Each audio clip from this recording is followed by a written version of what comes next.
everybody, to the GoJo and Golic kickoff in Kansas City. Wow. We are fueled by Campbell's Chunky Soup, the official soup sponsor of the NFL. Mike Golic Jr., Mike Golic Sr. here. Dad, we made it. We made it. And can I just say, we're already, you plan the show, and we're already throwing out some of the beginning. Because right to the right of us off the stage here is at a game they have different games you can do, a football toss, this and that. They have a vertical jump station where they have, the little paddles that you jump and you hit like you see at the combine. And we said, in a break, me, you, and Brandon, you again, teammates at Notre Dame, we're going to go over and do that. And the first thing you said to me was, you're legitimately concerned that I would get hurt. To which I said, you think you're going to jump higher than me? See, this is what happens, the wounded pride of an old man right now who's been doing this for multiple decades, wouldn't even let me get out the fact that we are live outside of Arrowhead Stadium in Kansas City ahead of the kickoff of the NFL season. The defending Super Bowl champion Kansas City Chiefs taking on the Detroit Lions. We are over here between the G and H parking lots. We got a great scene. There are Chiefs fans all over the place. A ton of Lions fans. There really are. Quite frankly. But you know what you're doing right now? You're deflecting. I'm trying to be the professional. Which I thought was going to be your role in this relationship when we started doing the show again. But no, again, you've got to worry about the fact that you are already eyeing up a task that you're just not going to be able to complete. You got no butt. You have no butt. I don't know what's going to propel you skyward, but it's not a butt because you don't have one. I'm going to just know we got a great show for you. A great show. Oh, see, this is you trying to now actually reset because I called you out. Just know, I am going to jump higher than you, and we're both going to jump higher than Brandon. Yeah, no, that is definitely going to be the case there. We do have a great show here coming up tonight, though. Andrew Hawkins going to join us here, former NFL wide receiver. We'll get some Chiefs talk coming up here in the beginning as we are getting ready to go for tonight. We are on for 3 hours here with you guys here on DraftKingsNetwork.com, the DraftKings YouTube, Samsung TV Plus, all that good stuff, Dad. But in the meantime, as we are getting ready to start the 2023 NFL season, and we're fired up, thankful to DraftKings, thankful to Campbell's Chunky, which we'll have a little bit of a soup tasting later on in the show. I don't know if people know, Campbell's got spicy soups in the business here. And cannot wait. We are going to taste some spicy soups. We're going to give out some spicy takes as we go along with that.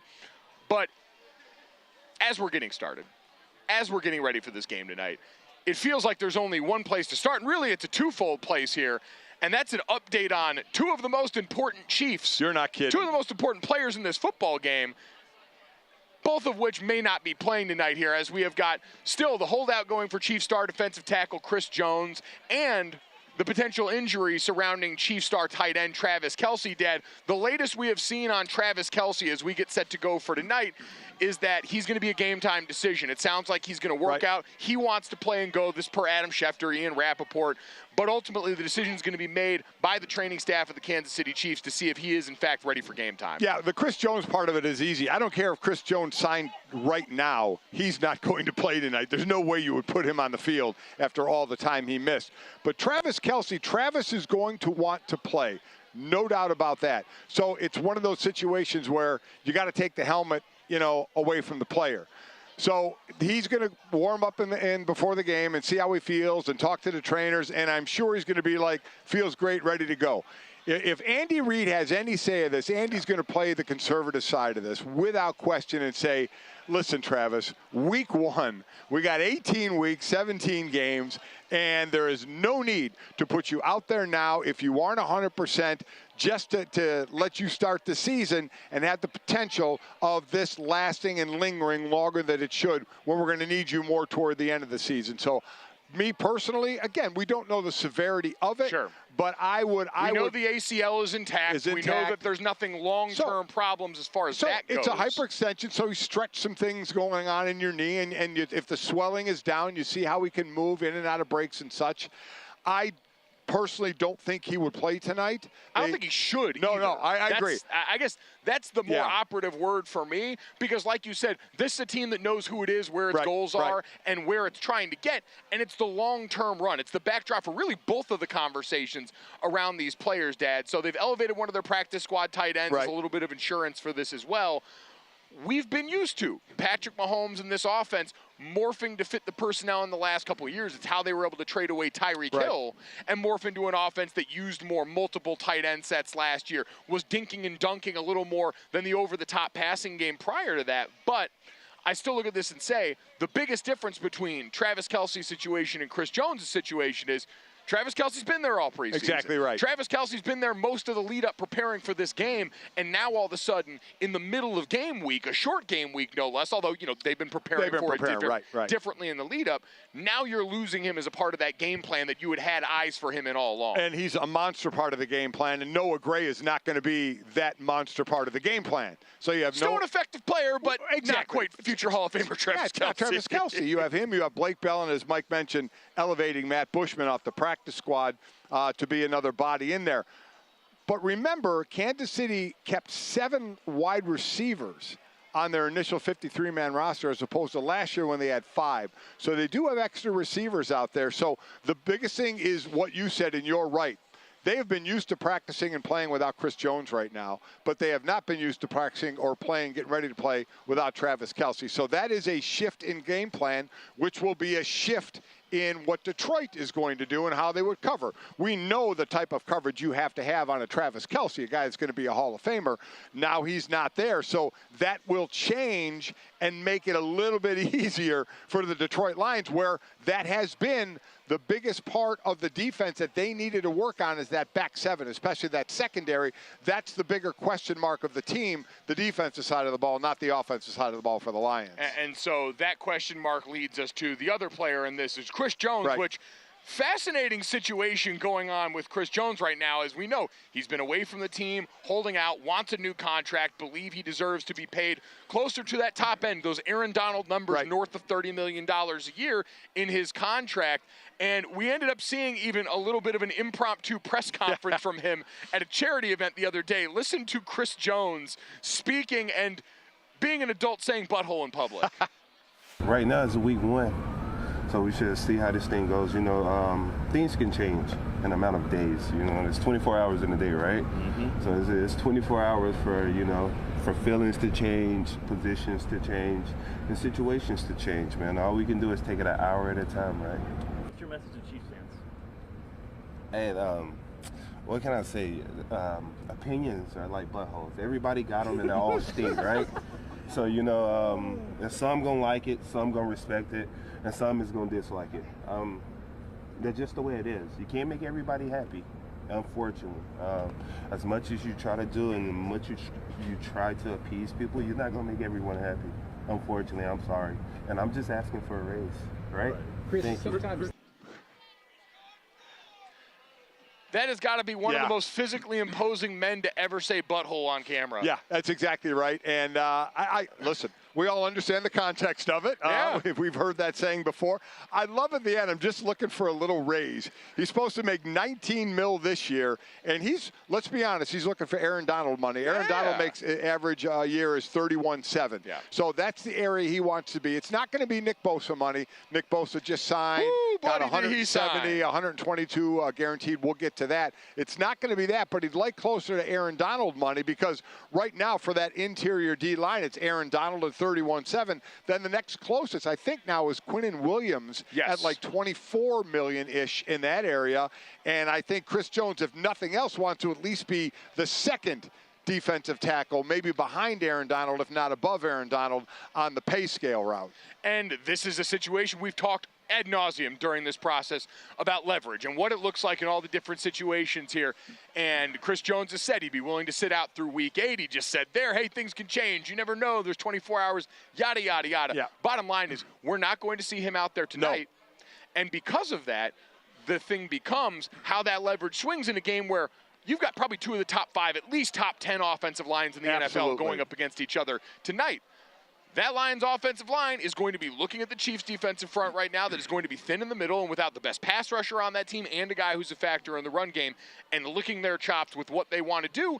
And if you're Chris Jones, well, there's rumors that he might be in the building, might be watching this game in a suite, which the Chiefs know about. They don't have an issue with him being there to celebrate, unfurling a banner, which, by the way, Dad, the last time they won the Super Bowl, The following season was the pandemic year, so right. there were only about 12 to 15,000 people in the stadium for that moment. This place is going to be a madhouse, and I'm sure Chris Jones would like to see the fruits of his labor. There doesn't appear to be animosity necessarily in this situation here, Dad, because that's the one thing I've been asked a bunch, and we're doing hits in the lead up of this. We're talking to people locally here is, for Chris Jones, if and when he walks back into that locker room, what the reception's going to be like, what his teammates are feeling right now. What is the feeling in that locker room as this team looks at one of their leaders, one of the best players on their team who's getting ready to potentially watch this game from the stands? Remember Travis Kelce saying, oh, come back, we need you back. But And listen, a lot of that, they want him back, but there's no player that's going to get involved in the business of somebody else's money business. You do not do that, and players know that because they say, I hope to be there someday, and I don't want anybody getting in my business. So you know what happens when he walks back in that locker room? Everybody pats his back, shakes his hand, and say, you're buying next time we're out at the bar or the restaurant. Amen, and you move on. And that's it, because this isn't the first or last time somebody's going to hold out and miss games.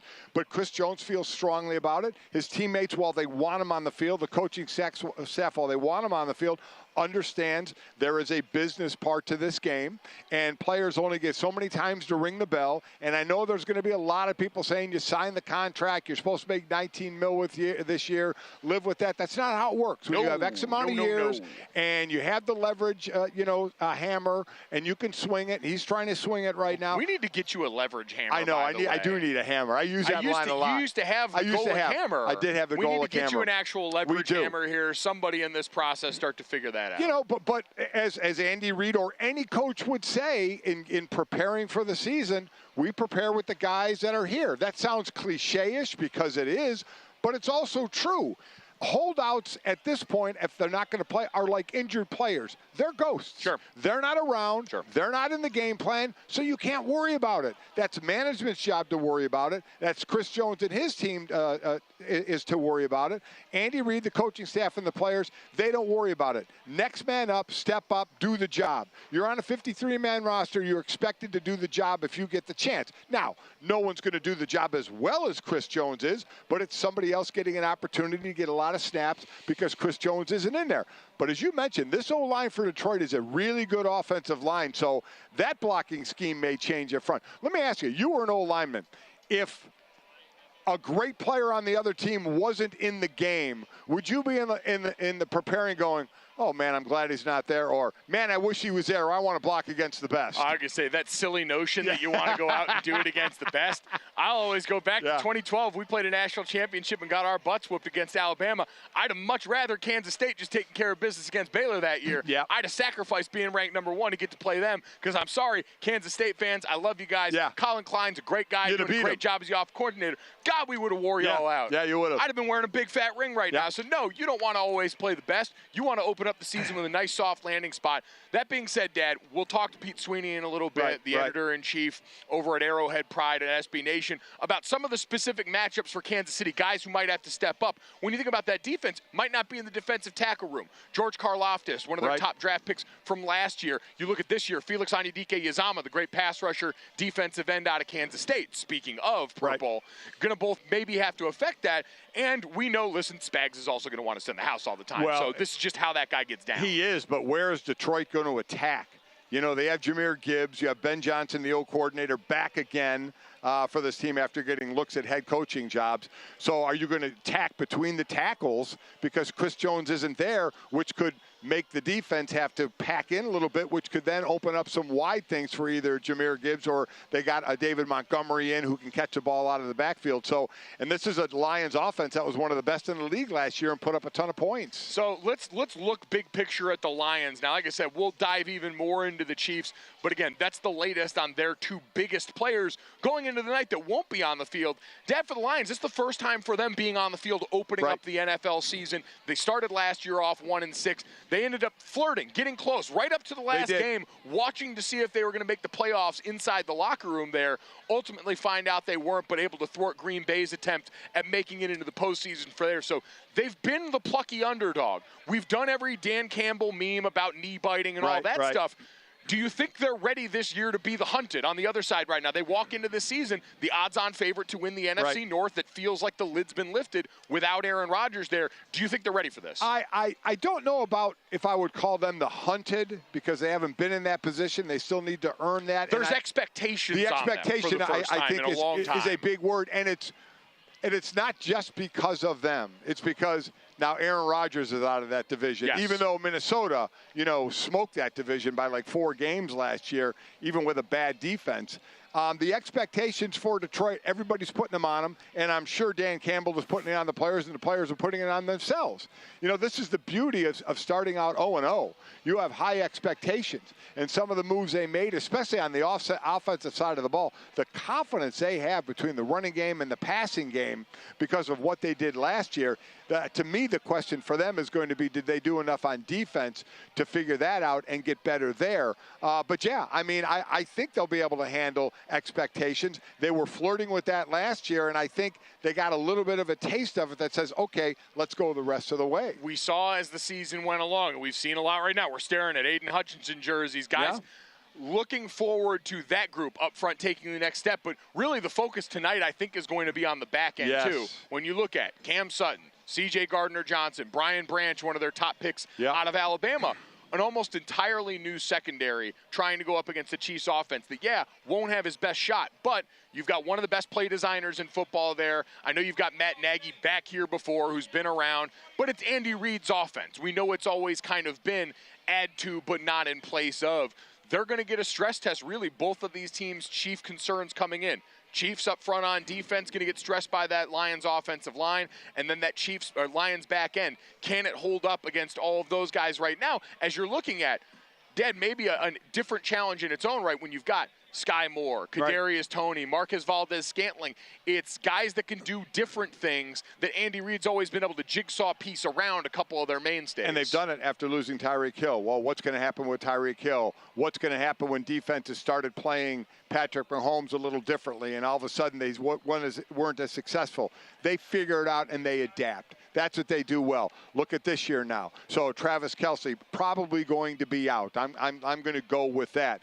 He was the leading receiver. Juju Smith-Schuster, second. He's gone as well. So, and as I mentioned earlier, 7 receivers instead of 5 on the opening day roster. They find a way. They'll find other players. It may not be the fantasy players, for those playing fantasy football, on who to pick. Oh, yeah, nightmare fuel. It used to be Travis Kelce. Now, who do you take as a wide receiver? You still take Mahomes, obviously, but he's going to be dealing and spreading or looking for the mismatches on that defense for Detroit. So, again, change of personnel, but they have the ability to morph and adapt. I am very excited for this moment. Listen, the Chiefs right now, we're going to talk with Pete when he gets up here in a little bit. The D word's starting to come into play for them. Yeah, it is. We're getting into dynasty territory with that group. But as we've been down here, the one thing we've noticed early on in our time in Kansas City, there's a lot of blue down here. Yes, there is. The Detroit Lions faithful are making their presence felt down here. There's a lot of excitement on that side because we've been waiting. We've been waiting, and we feel like Dan Campbell is going to get to be the guy, has been the guy for them, has changed that word culture, that amorphous blob of a word around their guys, the great staff, all these things. I'm excited for this moment for them because I think they've got what it takes, especially in this particular matchup with all the things we've talked about, to make this a really tightly fought game down to the end. I expect this to be close. I expect the over to be in play. I expect points. And I think the over is 53.5, and I'm with you. I expect it to be over. There's 2 teams in my mind, one in each conference, that have been perennial losers that everybody is kind of looking to make the move. That's the Lions, which we're going to talk a lot more about. And then, obviously, the talk of the offseason has been the Jets, right? Getting Aaron Rodgers and the other assets they got. 2 perennial losers that are looking to not just get into the playoffs, but really make a run in the playoffs. Exactly, and that's really what it's about, especially in this side of football, like you've talked about in the NFC. It feels like it's open for the taking outside of that upper crust at the top of the conference. Who's going to make that next step up? We're going to wait and see. We're just getting started out here outside of Arrowhead. Coming up next, we're going to talk to Pete Sweeney from Arrowhead Pride about some of the new faces getting ready to make their Chiefs debut on opening night of the 2023 NFL season. Next here on GoJo and Golic.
Campbell's Chunky, the official soup sponsor of the NFL. And we are excited to be joined right now by Pete Sweeney from Arrowhead Pride. Pete, how you doing, man? I'm good. It was a long training camp for Kansas City and Detroit, really. They started really early here, and so I think everybody's been waiting for this day for a long time, so we're excited. I think one of the cool things, and Mike mentioned it before, is with the banner drop, a full house can actually see it, because that didn't happen the last time because of COVID. COVID hit, and only, a few thousand people could be in the stadium. Yeah, the Chiefs got a parade, and that was kind of the last big thing in Kansas City, and a lot of the things that the Chiefs would have done after the Super Bowl, the White House trip, the parties, the ring ceremonies, and then, as you mentioned, the banner, there weren't a lot of people the last time a banner went up. The team today is telling everyone to get in early because they want to have that moment. And I think for some of the guys that were here for that other one, it's kind of two in one in a sense. I think it's going to be a very special moment at Arrowhead. I think somebody had told me that, because we saw the ring ceremony, we saw Travis and Patrick Mahomes showing the rings, that last time they had to, it was like a drive-through. They actually had to drive through. Somebody handed them their ring and they drove away. I mean, yeah, a little bit different than the Mahomes picture shot to T. Higgins. Amazing, yeah. Yeah, there were, as you're describing, tents set up, and each player drove through. Oh, you had to keep socially distanced, and completely different thing this time around. There was actually so much hoopla, you start to wonder, does the hangover creep in a little bit more going into this year? Yeah, and so that's going to be the big question on everybody's mind. We've obviously, as everyone's talked about ad nauseum in the lead up to this week, Chris Jones holdout still going on right now. You've got Travis Kelce, who's going to be a game time decision, but really not feeling hopeful about that. But in general, you mentioned the worry about a hangover, the difficulty of repeating right now.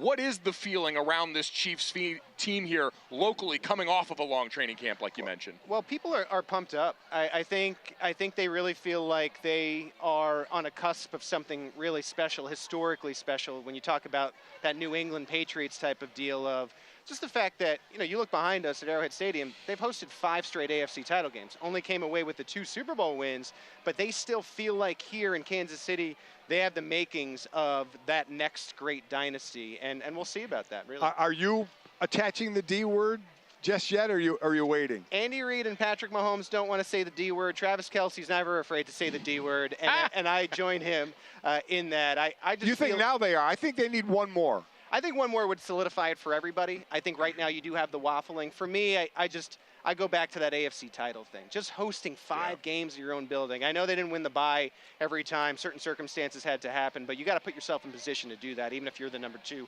the number 3 seed. And so there's just the fact that they hosted, were able to go to 3 Super Bowls, didn't get that one against Brady and the Buccaneers. Right. But for me, I got them there. I understand people who don't, but I think they're there. Yeah. So looking at the team specifically then, let's start on offense. We've seen over the last couple of years the way defenses have played the Kansas City Chiefs has changed. Obviously, the departure of Tyreek Hill last year.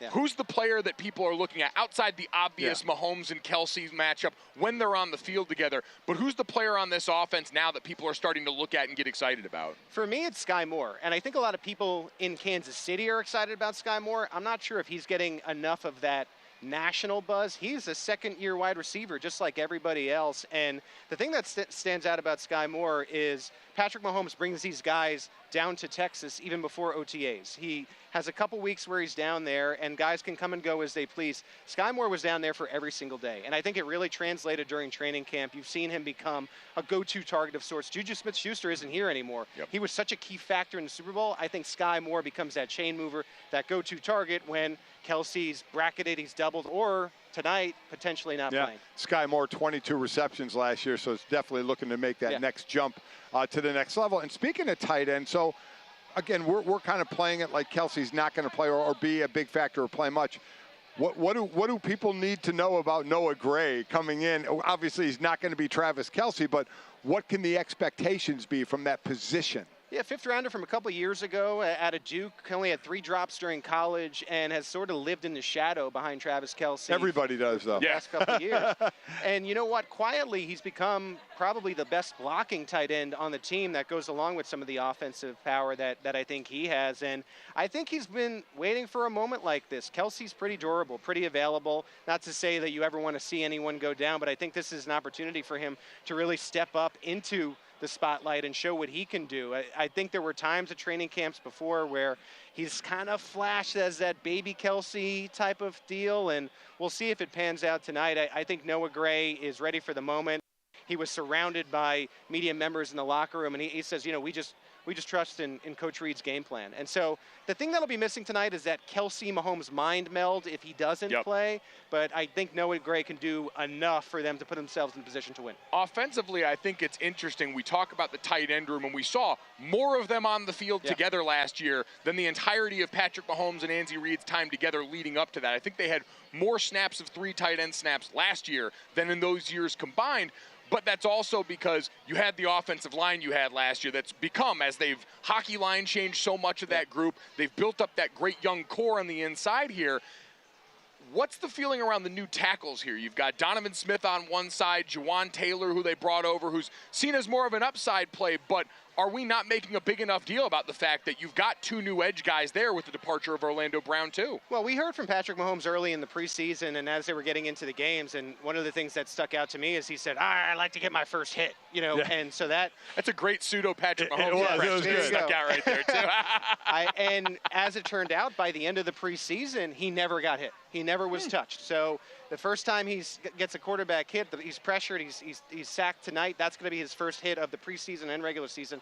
And I think that's a great sign. I think that's a great sign for the new offensive line. It's gelling well together. You can tell that interior, which I think we know the interior of the offensive line is elite, really likes the new guys. The huge thing about the O-line is the communication. Donovan Smith had a bad year last year, and it was because he was hurt. He was trying to play through injuries. But before that, he was quite the Iron Man. He never missed a game, and I think he looks like he did the year before last. And then you talk about Juwan Taylor. He was that big ticket right tackle that the Chiefs went and got. This may be the best offensive line that Patrick Mahomes has had since becoming a starter. Now, that's on paper. We'll have to see if that pans out. But I like the start for them. And then the running back duo, Pacheco, kind of caught a lot of us by surprise, but really played well. And then McKinnon catching 56 balls out of the backfield. 170 carries for Pacheco. I'm imagining we may hit the 200 mark there with McKinnon still be that receiving guy. Yeah, Isaiah Pacheco, he's Jonathan Taylor and Josh Jacobs' least favorite running back in the league because he's proving that you drafted in the 7th round, you're drafted undrafted, it doesn't matter. You can still be productive. He got more than 800 yards rushing last year, and he wasn't a starter till week 7, week 8. And so I'm ready to see what he can do production-wise with a full year as a starter. The Chiefs are the best when they're grounding and pounding. You look down in the middle of the game, and Isaiah Pacheco has like 12, 13 carries. That means they're mixing it up, and it even helps the pass game because the opposing defense feels like they're threatened by that run. It is a mix and match in Kansas City. I think you see a little bit Jerick McKinnon and also Clyde Edwards-Helaire. Don't forget about him. The Chiefs haven't, and I'll tell you, I think he's going to be touching the football more than people estimate. Really? Yeah. That's interesting. And you talk about the running back conversation, a former first-rounder who's also kind of looped into that discussion here. It is interesting to think, too, about this offseason. We've talked so little probably because of the Andy Reid effect. Eric Bieniemy finally departs this team. We thought it was going to be as a head coach for such a long time. Matt Nagy back in the fold right now. So a familiar voice for Patrick Mahomes, for Andy Reid, and a team that kind of knows this guy already. Feels like another seamless transition. Well, nothing against Matt Nagy. I like Matt Nagy. Pat loves Matt Nagy. But I just have this feeling when you're under Andy Reid, you could kind of bring in any offensive line, or I should say offensive coordinator, and I feel like they're going to make it work. That Andy Reid is the key to this thing, and that's why you've seen so many coaches leave and have success at other places. And that's a reason, I think, part of the reason that Eric Bieniemy had to leave, because of how solid Andy Reid is. And I feel like Matt Nagy's great. I know that Patrick Mahomes really has this rapport with him. He was his first offensive coordinator when he was still behind Alex Smith, and now they're back together. And I think the key that you've seen from Nagy is that he wants to challenge Pat every day with new things, and they try to do that each and every day. And there's just like this mutual respect. So I expect big things from Eric Bieniemy now that he's in control of the offense in Washington, but I don't think there's going to be any kind of blip in the radar, any kind of bump in Kansas City. All right, well, coming up next, we got a lot still going on here in the show. Again, we're going up till 7 o'clock Eastern. We got some spicy soup from our friends at Campbell's Chunky, the official soup sponsor and partner of the Kansas City Chiefs. But coming up next, I want to look not only at the Chiefs defense, but what we have coming up this season for Kansas City and some interesting matchups on the schedule for the defending Super Bowl champions.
I don't know how long we've been up here. If they heard me singing Hot in Here right now, Yeah. GoJo and Golic. I hope so. Mike Golic Jr., Mike Golic Sr., Pete Sweeney from Arrowhead Pride with SB Nation here with us outside of Arrowhead Stadium. Get ready. Listen, it's contagious. This is my first time out here getting ready in front of Arrowhead Stadium, being out here, seeing the tailgate scene. Dad, you played here and have been around here for the sights and smells. Pete, is this more or less about normal for what we've seen? We know we got the Super Bowl celebration tonight, but this is as impressive a tailgate setting as you'll probably see across the National Football League. Yeah, I think the key is, as we were mentioning a little bit earlier, this is banner night for real. And I think the fans have been waiting a long time for this moment since the 2019 season that ended in a Super Bowl. And you could tell that there's a little bit of an extra buzz. There is some juice here. I would say, yeah. You're a transplant by way of New York. You're an East Coaster. I grew up in Connecticut. Dad's Midwest, but we spent a lot of time out in Connecticut. I have made the jump in out here and have been trying to get to the barbecue scene. We got to go to Jack Stack earlier today, went to Char Bar last night here. Have you found now, and being out here and covering the team now for a number of times, have you fallen into some of your favorite places here? What's your go-to out here in the barbecue scene? Yeah, mine is a little bit of a new restaurant to the bunch, Q39, and Andy Reid he'll say this line where he's like, you can't have a bad barbecue, but he's been known when he's celebrating something to also go to Q39. There's a stunner. They got a nice back room for him, and so I stick with Big Red on all food ticks. Being anointed by Andy Reid is a pretty high blood. I have said in my 9 years of playing, people ask me, what's the best stadium for here or there? I said, Arrowhead is the best smelling stadium I have ever been to. You come in and the wafting of the barbecue. And then when we would leave, as the visiting team, we'd leave to get to our bus, people would give us, fans who are so nice, would give us barbecue to take on the bus. It was phenomenal. It's the best place I came for the smell and then getting the food afterward. Absolutely fantastic place. Yeah, it's like as you get closer to the stadium, it's like a cloud. It's like a barbecue cloud, and you start to smell it, and it gets stronger and stronger. Okay, my mouth's watering. It's a lot better than the cloud that was, depending on who you are, better than the cloud that was floating around Court 17 at the U.S. Open going on in tennis right now. Different clouds. Different clouds. Yes. The two probably go together very well. I bet there's a cloud like that somewhere here, too. I smelled a cloud like that not too far along ago up here. It was right before Pete came up. I'm not going to accuse him of anything on this standpoint here, but Pete, listen, you started writing the book on the dynasty after last season here, so you're sort of the expert in this field with Kansas City, and we saw this coming. They were a good team once Andy Reid got here, right before the Patrick Mahomes combination. As you've looked and started really diving into this, what has that combination meant to this city, this area, this franchise so far of what we've seen? What's made it so special? Well, I think it actually started even before Patrick Mahomes got here. Clark Hunt, the owner of the Chiefs, looked at the Pittsburgh Steelers, and he initially just was like, we want to be competitive every single year. Like, we have not been competitive every single year, and some years it's been embarrassing. You talk about the tumultuous 2012 season, and I think he wanted to put someone in place, and Andy Reid originally was John Dorsey, the GM, and they started rebuilding this thing. And I think they rebuilt it to a point where they said, okay, Al Smith, great quarterback, has taken us so far. We need that franchise guy, not only a franchise guy, but an elite guy. And they found him. Brett Veach ended up becoming the general manager. He has been credited with seeing Patrick Mahomes and finding the tape initially. They got him to Kansas City. They were with him every step of the way. And I think what you've seen, they knew they had the offense in 18, and they had to make a change at defensive coordinator. Brought in Steve Spagnuolo, who Andy Reid was familiar with, completely turned the defense around and really started to put championship teams together. And now you have, I think, a regime that wants to maintain that flexibility. That's part of the reason why you're seeing this process with Chris Jones, because the Chiefs want to make sure that they can win every year and not overcommit. And Chris Jones is an all-world player, so you can understand his side of it too, where he wants his money. So that's where you're seeing that struggle coming. So again, we're throwing on the D word, dynasty. You think they're there? I think they're almost there.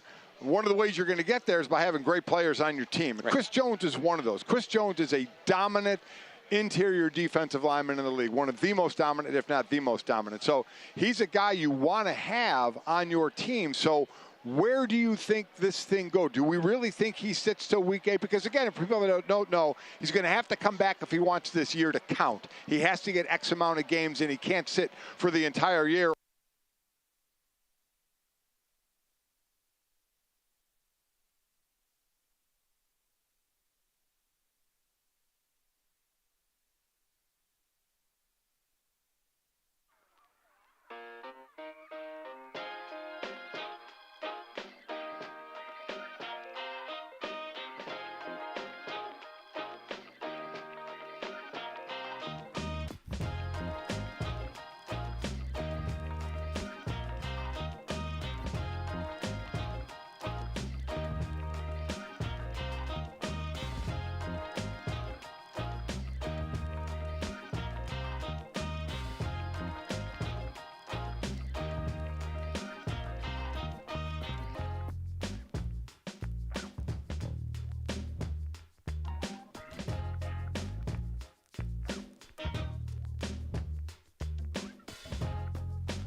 Welcome back to GoJo and Yes. Golic. Listen, when Andy Reid comes by, they stop the entire thing here. They have to black out the feed. Yep, exactly. Him, Patrick Mahomes, everyone else there coming by. So we had to black it out there for a second. We're glad to be back. Listen, sometimes things happen. Every now and then a cornerback gets beat on a go route. You know what you got to do? You got to come back the next play. You just got to come back the next play and keep going. That's what we're going to do. You find an excuse or you find a way. We are still fueled by Campbell's Chunky, Yes, we are. the official soup sponsor of the NFL. We are still out in front of Arrowhead Stadium, getting ready to go for this game. We got Andrew Hawkins coming up. Our thanks to Pete Sweeney, who sat down with us from Arrowhead Pride. Got a real in-depth look at this Chiefs team. We'll get to take a look around the rest of the NFL as we get set to open up. Talking to Hawk, talking about some of his first opening NFL weekends out there. He's one of my favorite storytellers in and around the sport here, Dad. We did want to look ahead while we had the chance to some of this Chiefs' upcoming season schedule, though, when you look at some of the interesting games built into the schedule, because we know title defense going to have a lot of ups and downs here. They've got, according to Sharp Football, the 5th hardest schedule heading into this upcoming NFL season, which you expect from a team defending Super Bowl champions. The one that's always interesting can start off here week 4. The New York Jets, Mahomes versus Rodgers here. I think that's probably, well, this is going to be an exciting game in a lot of ways. The Jets opening up the season, Monday Night Football, going to be the one everyone has eyes on because this is the most interesting experiment in the NFL this season. Well, this reminds us of the Brady situation in Tampa, where you knew there was a clock running, right? You know, for Patrick Mahomes, Andy Reid, the Kansas City Chiefs, that clock's just going to keep going, right? They have some years to go. When Tom went to Tampa, you had a few years.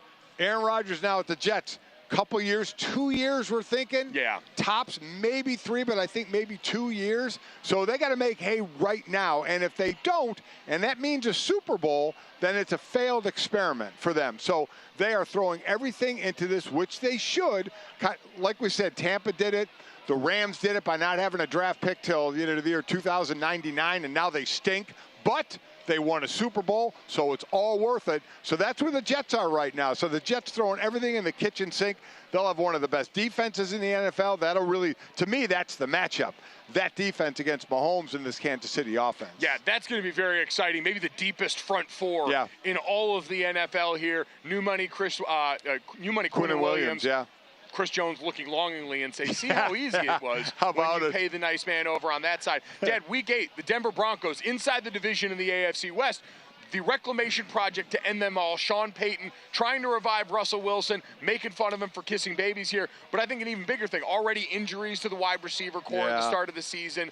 A defense that they started selling off parts last year that's going to be enjoying a facelift as well. There are a lot of question marks outside of the quarterback. At one point in camp, they were down 5 wide receivers. I mean, just amazing.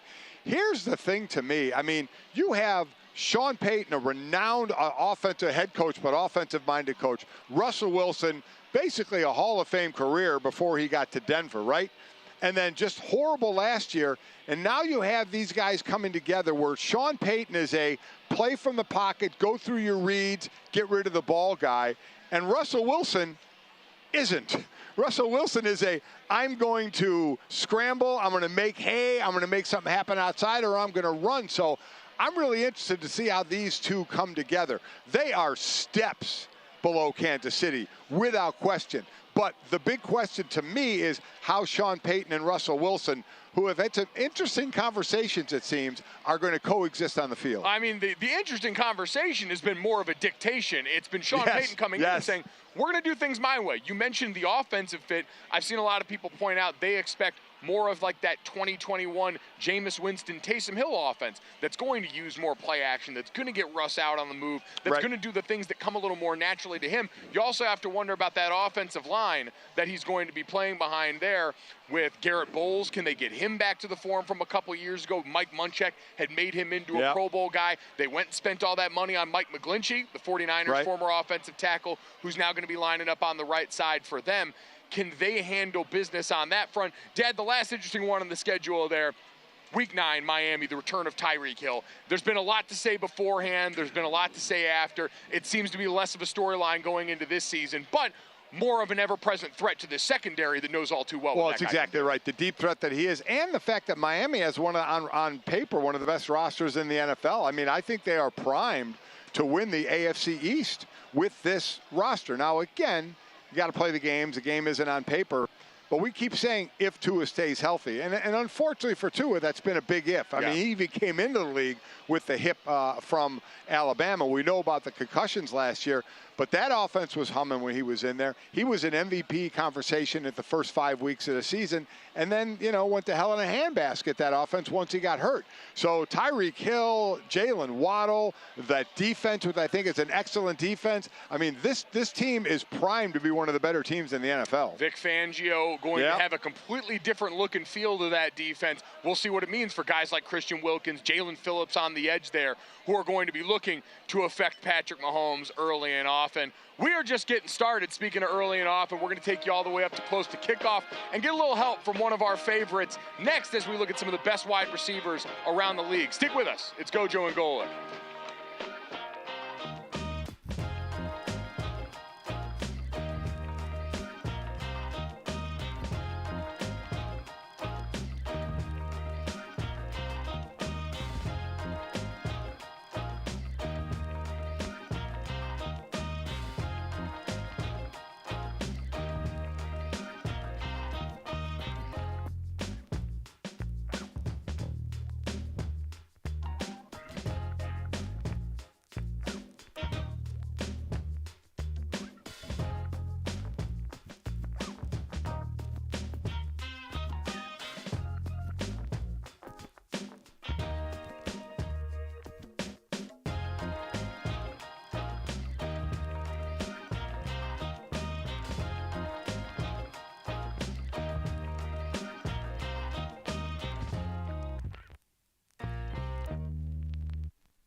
We got soup.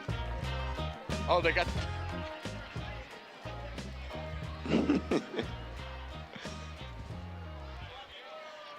We are looking live at some of the more interesting fans out here in front of Arrowhead Stadium. We are GoJo and Golic. We are fueled by Campbell's Chunky. What the are they official fueled soup by? For the NFL. It looks like milk, but I could be wrong. Oh, wow. I'm Mike Golic Jr. He's Mike Golic Sr. Andrew Hawkins kind enough to join us up here now on set. Hawk, what's going on, man? Not much, man. Loving it. Excited. NFL is back. It's a beautiful thing, man. That is incredible. Opening day is so much hope, not only for fans, but for players as well, the start of a new year. What was your feelings going in each year? Well, I play for the Browns, so. Wait, that's my hometown. Easy now. No, I know. I'm just saying it was the best moment because at that stage, we had a chance. You were 0-0. I was like, this is the year. This is going to be it. The hope was as high as it possibly could be. And then by week 3. And by week 3, it was, you know. Yeah. That's the number one thing people always ask. Like, the players is like, well, did you really think you were going to be any good at the start of every season? Yes. Yeah, you had to have that hope every year. It's every team, every player, every coaching staff. You get the T-shirts in the offseason.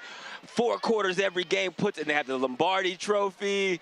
And the reality is, I mean, if you don't have one of the guys that's playing in this game, their chances are lower, is all I'm saying. So I'm trying to think of, and it was early for me with the Houston Oilers. I think the earliest for me was like week 6 or 7. We were all just in the locker room going, this ain't good. You know, yeah. So how early? I know we're joking about week 3 in Cleveland, but I mean, at what point and it makes the season a little tougher. It makes it long. Yeah. It depends. It varies. So it was like I was in Cleveland for 3 years. I was in Cincinnati for 3 years, and I'm not even kidding. I love my time in Cleveland. My whole family are Browns fans. It's who I root for. It's who I'm still connected to just because of the environment. But that first year, we started the season 7-4, and there was like. That doesn't happen much in Cleveland. No. We were cooking with oil. Now, it was a Johnny Manziel year, and we lost the last 5. But then the year 3 was like, we had cut a lot of people in camp that we were like, he was pretty good. We probably should have kept him.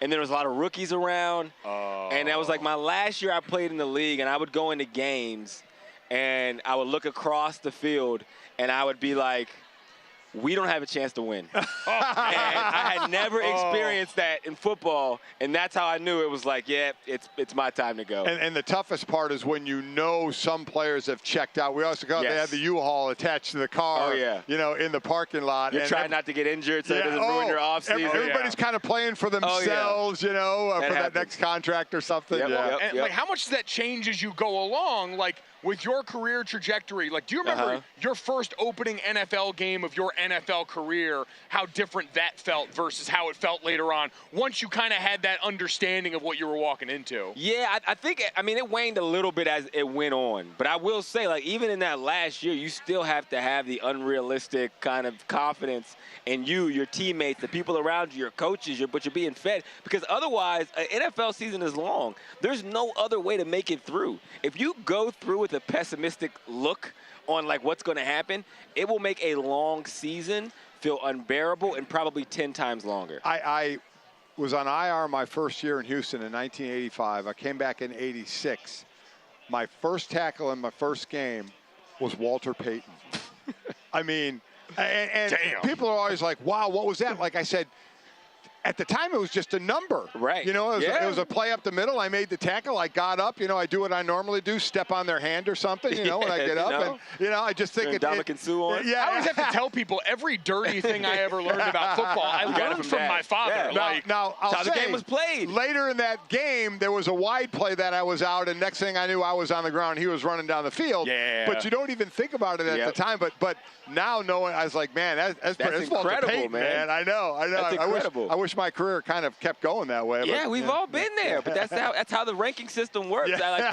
I would play against Ed Reed, And I would be so mad at myself, like, man, how did I let him undercut that pass? And now I look back like, Ed Reed, yeah. there was no way you were ever going to catch that. What were you thinking? That's Ed Reed. It's like you have to have that unbelievable confidence in yourself even to get to that moment. Yes. And then in retrospect, you learn that there's just some people who's better is better than everybody else is better. Yeah, you zap out of it. Yeah, exactly. Yeah. And we will get to, you mentioned it's a long season. We will get to some spicy takes about the upcoming long season. do it. I don't know if you guys, Campbell's Chunky's got spicy soup now. We got spicy soup in front of us here on the set. Dad, you and I are going to be sampling the spicy soup here. We've got the spicy chicken noodle. We've got the ghost pepper chicken noodle, my gosh. which I've been told is 13 times spicier. I want to know how they measure that stuff. It's incredible that they've got that kind of like soup Scoville scale. We're going to find out how they measure because we're going to and listen, we've been eating Chunky all our life. I mean, we've been eating Campbell's Chunky all our life. I was a child of the Donovan McNabb and his mom's Chunky Soup campaign. You bought in. They got the hooks into me early. Now you got Travis and Jason and their mother Donna, you know, doing the whole thing. I mean, brought it back, man. This is awesome. They're making it happen. Stuff. So we will get to the spicy takes coming up there.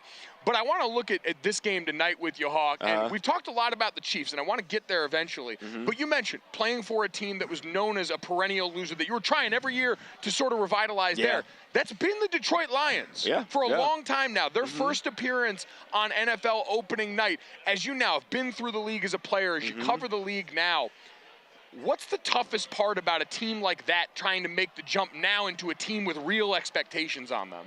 You know, I think it is how they respond to situations like this, right? Like, you're in that locker room, you're on national television, everybody is watching you, all eyes are on you. This whole philosophy that your coach has been preaching, that you have in the room, in the signage, you're hearing it in practice, the players that he's drafting and signing are people that he thinks also coincide with that. Well, now the eyes are on you. You have done well. How are you going to handle the spotlight? And I think situations like that make it the toughest, especially when you're going against a generational talent like Patrick Mahomes, because even if everything goes right and you play impeccable, there is still a good chance that you could lose because Patrick Mahomes might have woke up on the right side of the bed. So along those lines, we are all like, I'm picking Detroit to win the division. A lot of people say they're really rising up now. What happens if that happens in the game tonight? And I don't think it will, but what happens if they get beat by 3 touchdowns? I mean, all of a sudden in that locker room, is it like, well, maybe we're not there? I mean, could that happen in week 1? I think for a lot of teams, and certain teams that I played for, that would have been the case. I don't think that happens with the Lions because what Dan Campbell preaches is exactly that. And they could lose by, 3 touchdowns because of the offensive juggernaut that the Kansas City Chiefs are. But I think it will be par for the course for them because we've seen them in seasons where they've getting their heads beat in. Right? They're like losing. And the thing that gave us hope about the Dan Campbell tenure was that his guys kept fighting to the end of the season. They didn't have any quit. They didn't have any, give up in him. And I think over time, as he's added more players, they've started to add the talent, and more people have now bought in.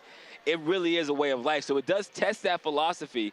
But I think from what we've seen from them, I wouldn't be surprised if that wasn't the case. Talk about the beginning, though, when he was first named coach and being a player on that team and what our thought process would have been. If you're on the Detroit Lions, they hire a new coach. You haven't met him yet. He's talking about how tough we're going to be. We're going to bite kneecaps. I know I'd sit there going, damn, training camp's going to suck. Yes, that's number one. And, again, that's another, in my experience, that is a place where I'm an expert, changing of coaches. Right? And so me and Joe Thomas would sit in the locker room, and as a new coach or offensive coordinator come in, we would have our conversation. We'd wait for the first speech or the press conference. And the first thing every coach says when they come into a team, because they've lost, which is why you have a new coach, is we need to be tougher. And we throw our hands up and go, here we go. Here we go. Man, we would have never thought of that, Coach. Never heard that one before. And it would basically set up what we knew was coming. Like, oh, okay, you think it's a toughness thing. But what Dan is selling, they're buying, though. But what Dan is the man. Selling is we're buying. And I think the difference in what Dan does is, I think a lot of coaches who do preach toughness, depending on what your angle is, but you come into situations where they haven't been successful or they haven't won games, and you're preaching toughness as it's a you problem. And I think what Dan has done is he's made himself relatable, and he's told the guys, like, hey, I've been you, I've been in your shoes. But not only that, he wears his heart in his sleeve. Yeah. And I don't think coaches realize how far that goes with players, because you could cuss me out all day long if I know ultimately you do want the best for me. And ultimately you give a 100%. damn if I do get cut or you move on, because you understand what my life goes through, and that helps you fight through and take the coaching and take the toughness and take the fact that, again, what you're saying and what you're being is genuine, and that motivates me to give you my best. Yeah, the words match the actions on a daily basis. What I've always said is the difference with every great coach I had ever been around here. And for these guys especially, you've got a whole staff full of former players, guys who all understand that experience and are quality coaches. It's not like you're sacrificing one for the other necessarily there. So we've got that going for the Lions on that side of the ball. For the Chiefs, we talked about this a lot in the offset of the show. You're going to be probably without the two best non-Patrick Mahomes players on the team with Chris Jones and Travis Kelce. For the rest of the receivers in this room now, because Travis Kelce, while he's listed as a tight end, he's been the Chiefs' best receiver post Tyreek Hill. What does that now do for the rest of those guys walking into this game, the Sky Moores of the world, the Valdez Scantlings of the world, who are going to watch their roles change a bit tonight? I think it gives them an opportunity, to be honest. I think Kelce, in a lot of ways, for a lot of people, has been an easy button because he is so talented, because he is such a force, because he is such a matchup nightmare no matter who he's playing against or the defense or how much they prepare. And I think it's helped a lot of the receivers because he's also consistently there. But it's like when you have him on one side, it does take pressures off of, like last year, Juju Smith-Schuster. And he's able to have a good season because he's seeing single coverage and he's finding the zone that they're trying to prevent Kelce and Mahomes from doing their damage. Well, without him and out that balance, I think it's going to, create an opportunity for guys, but especially the guys who can beat man coverage, right? Because when Patrick Mahomes needs a play and he needs a guy to get open and you don't have Kelce to balance it, I'm going to be able to see exactly what you're made of. And if you can thrive in this environment, that's going to bode well for you going forward. So we've talked about the fact Chris Jones hasn't been there, so they've been playing and practicing without him. Travis Kelce, it's 2 days ago. Where so take everybody where they can never be. In the meeting room, not so much on the practice field, but in the meeting room. What is happening with the offensive game plan when 2 days before the game, your best receiver is probably out? Well, you know what? If there's anybody who can do well on 2 days' notice, it's Andy Reid, right?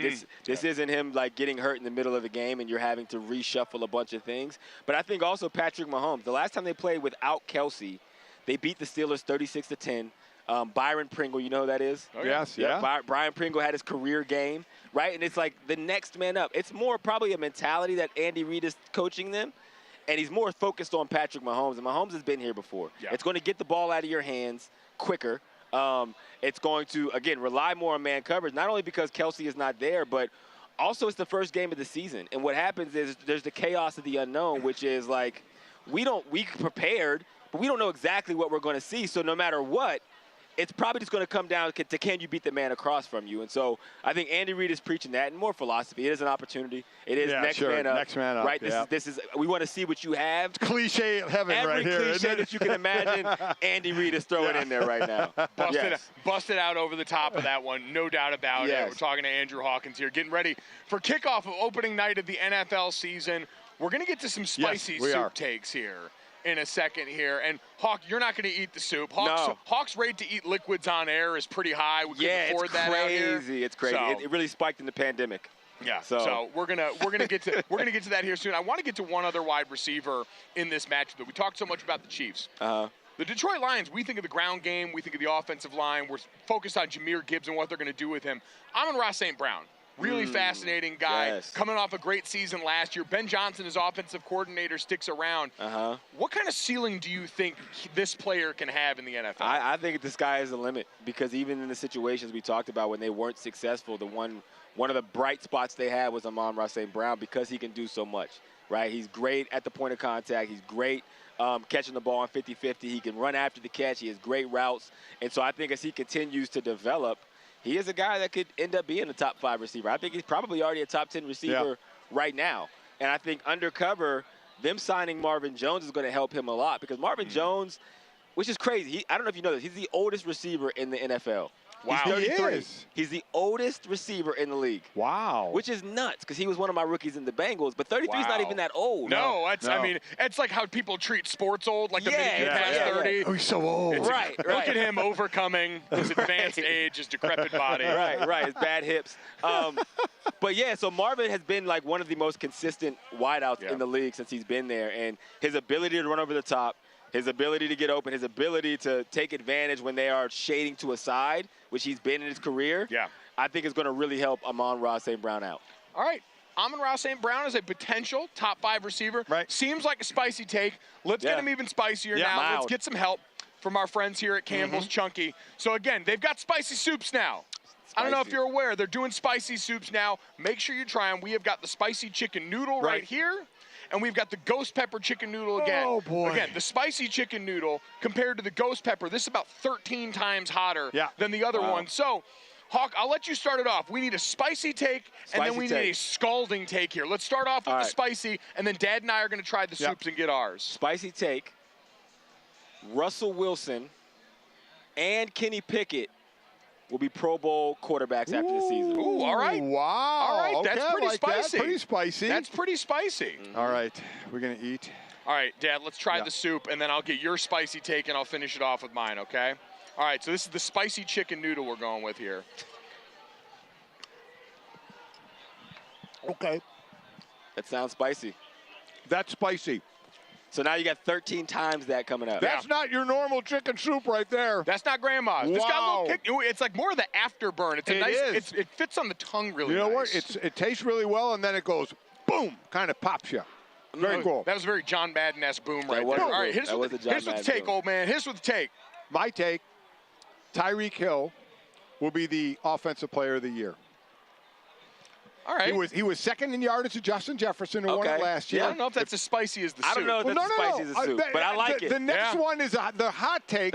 This was a spicy one. Yeah. Next one's hot. That's mine. What's yours? Okay, I like that. All right, this one I had to think long and hard about, and I had to go back and look last year. You mentioned Kenny Pickett. Yep. Threw for about 2,500 yards last year.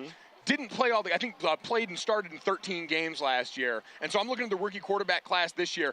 I'm going to say my spicy take is Bryce Young goes over 4,000 yards this year. Becomes one of a handful of quarterbacks Passing to do or that. total? Passing. Wow. Passing yards this year. We're talking about Andrew Luck. We're talking about Justin Herbert. That's spicy. We're talking about Cam Newton back in the day. I think Cam became the first quarterback, so I'll come full circle and say, I don't know if he breaks Cam's yard. I think Cam was 4,051 yards, but he's going to be within range of that this year. The receiving core is not quite the same as what a lot of those guys walked in, but I think what we saw in the preseason from Bryce Young is a lot of what I saw at Alabama, which is a guy with uncommon accuracy in his balls, and a guy who I think is going to have to. Because I think that team's also going to be playing in a division where you're going to be in some tough games against potentially shootouts with the Falcons, a great Saints defense. So I think he's going to have a chance. And battling back from games, right? Yes, Throwing a lot in second half. Those are good ones, and my mouth is still a little on fire. All right, well, let's get up to the scalding hot take then here. Hawk, you start off here, and then we are going to try the ghost pepper chicken noodle soup. So this theoretically should be 13 times spicier 13 times than the previous take. Yes. Yeah. All right. Cleveland Browns will be in the AFC Championship. Ooh, okay. AFC Championship game? AFC Championship game. This man knows how to spice it up. He may have 13 just times. 13X, baby. Wow. Ooh. Okay. All right, Dad. It's time for soup now. I'm actually hungry. Are you guys going to be able to give your take after you try this? You might have to host the rest of the show. I was going to say, give me your cards, and I'll read your takes for you. All right. Okay. Legit spicy. No, I was going to say, this isn't acting for TV. My mouth is warm, and we don't have milk. Dad, all right, spicy take. Heat them up, Dad. My spicy take is along the lines of that. And I'm not basing it off a win tonight. I don't know if they will. I'm saying the Detroit Lions make it to the NFC Championship game. Wow, all right. Pander Poppy, I see you. My mouth is on fire, but that was so good. It is really good, and honestly, it's settling in nicely. It is. It's mixing in with the barbecue I had earlier today. I'm going to keep eating mine. Yeah, I was going to say, they told us before, they're like, take a TV bite. We don't want you to succump to the soup. And I'm like, I'm built different. I'm a big boy. Yeah, I got it. This stomach, honestly, it's delicious soup. Again, taste the soup. Taste the soup. Taste the soup. What's your hot take? My hot take? I'm willing to, like, guarantee money in the bank on this one. I'm going to say mid-November.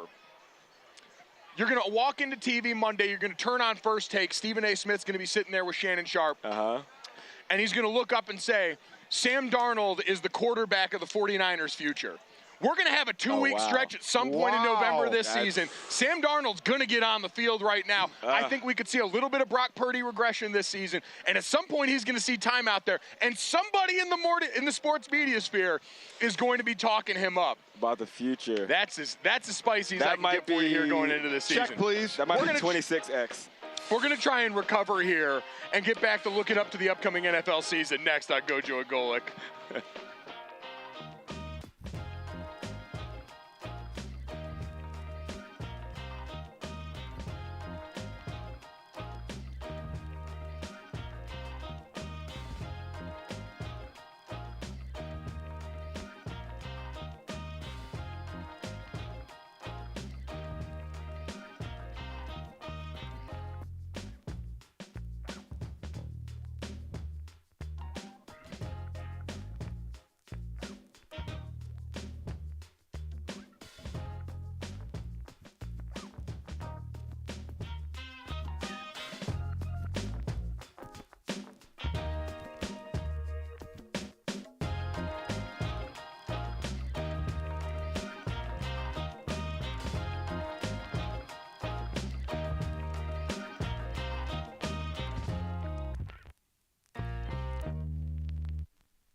Welcome back to GoJo and Golic.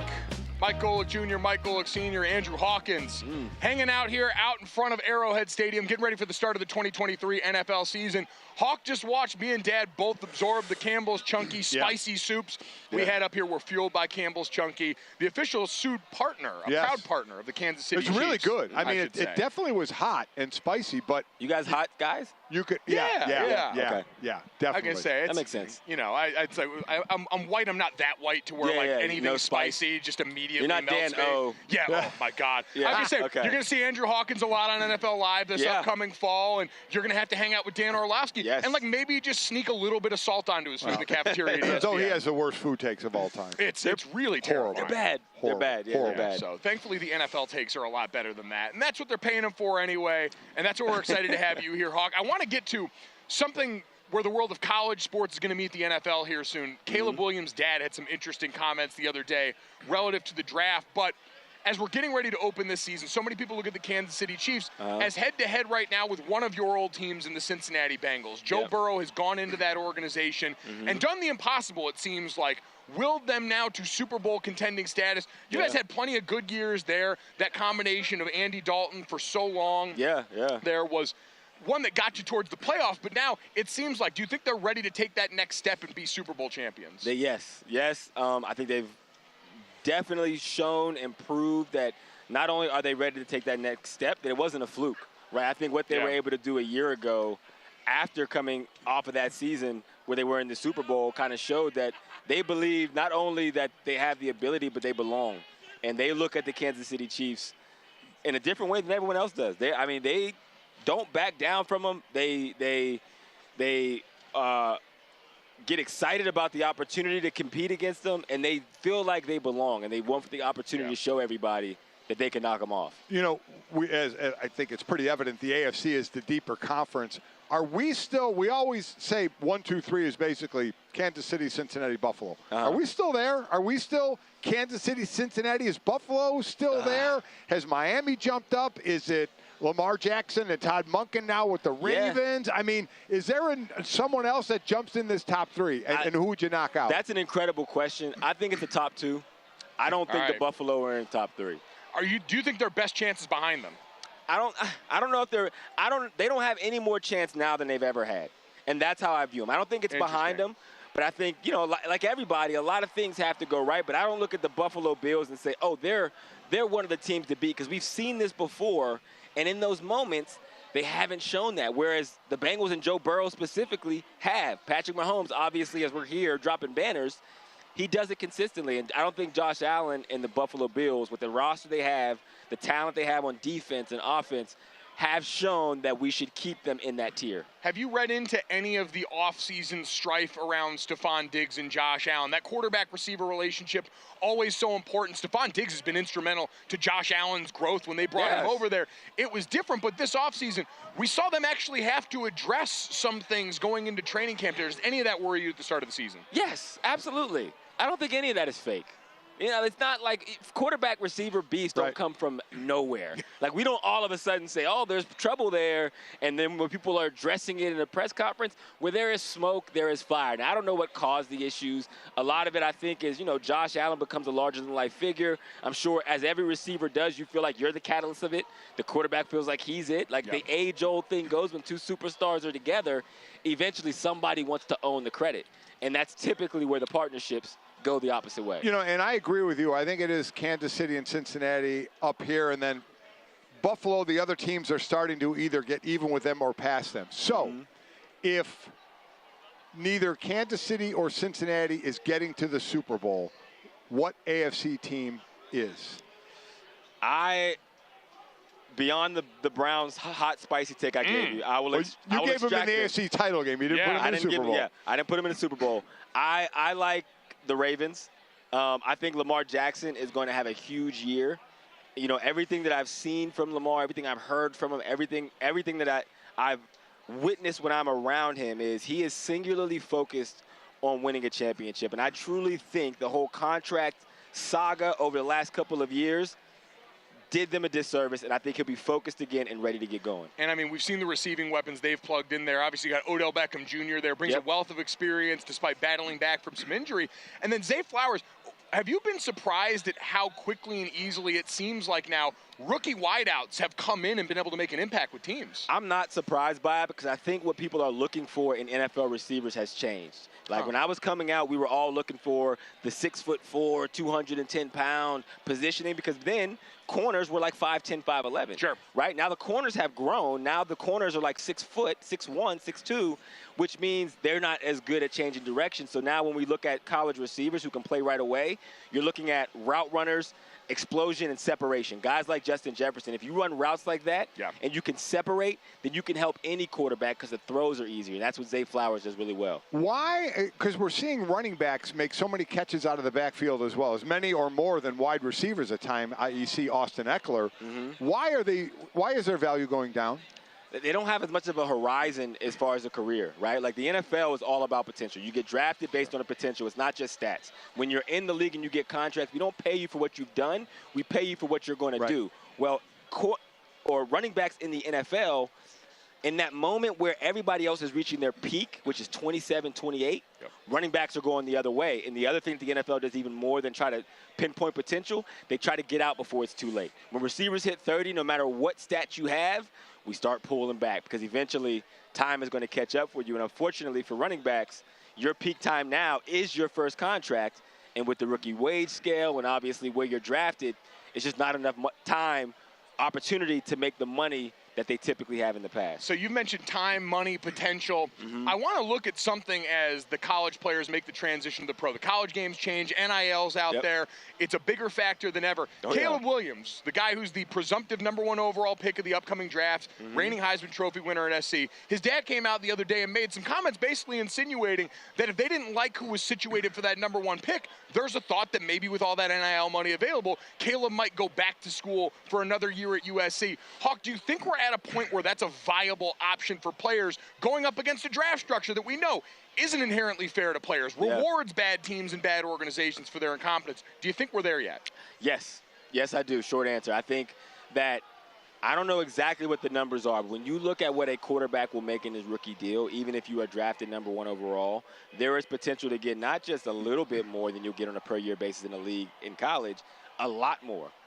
There were rumors of certain quarterbacks having packages between $13 and $17 million to come back last year or play a year. And if Caleb Williams comes out this year, he has the season we think he will, they contend for a national title, you don't think that they're going to be able to gather the NIL money to get him set $15 to $20 million for another year? And if I'm him, I think it'd be silly not to take that. So, first off, I completely disagree, and I'm going to need to see proof that a guy's going to get 13 to 15 mil in college. I don't see that yet at all.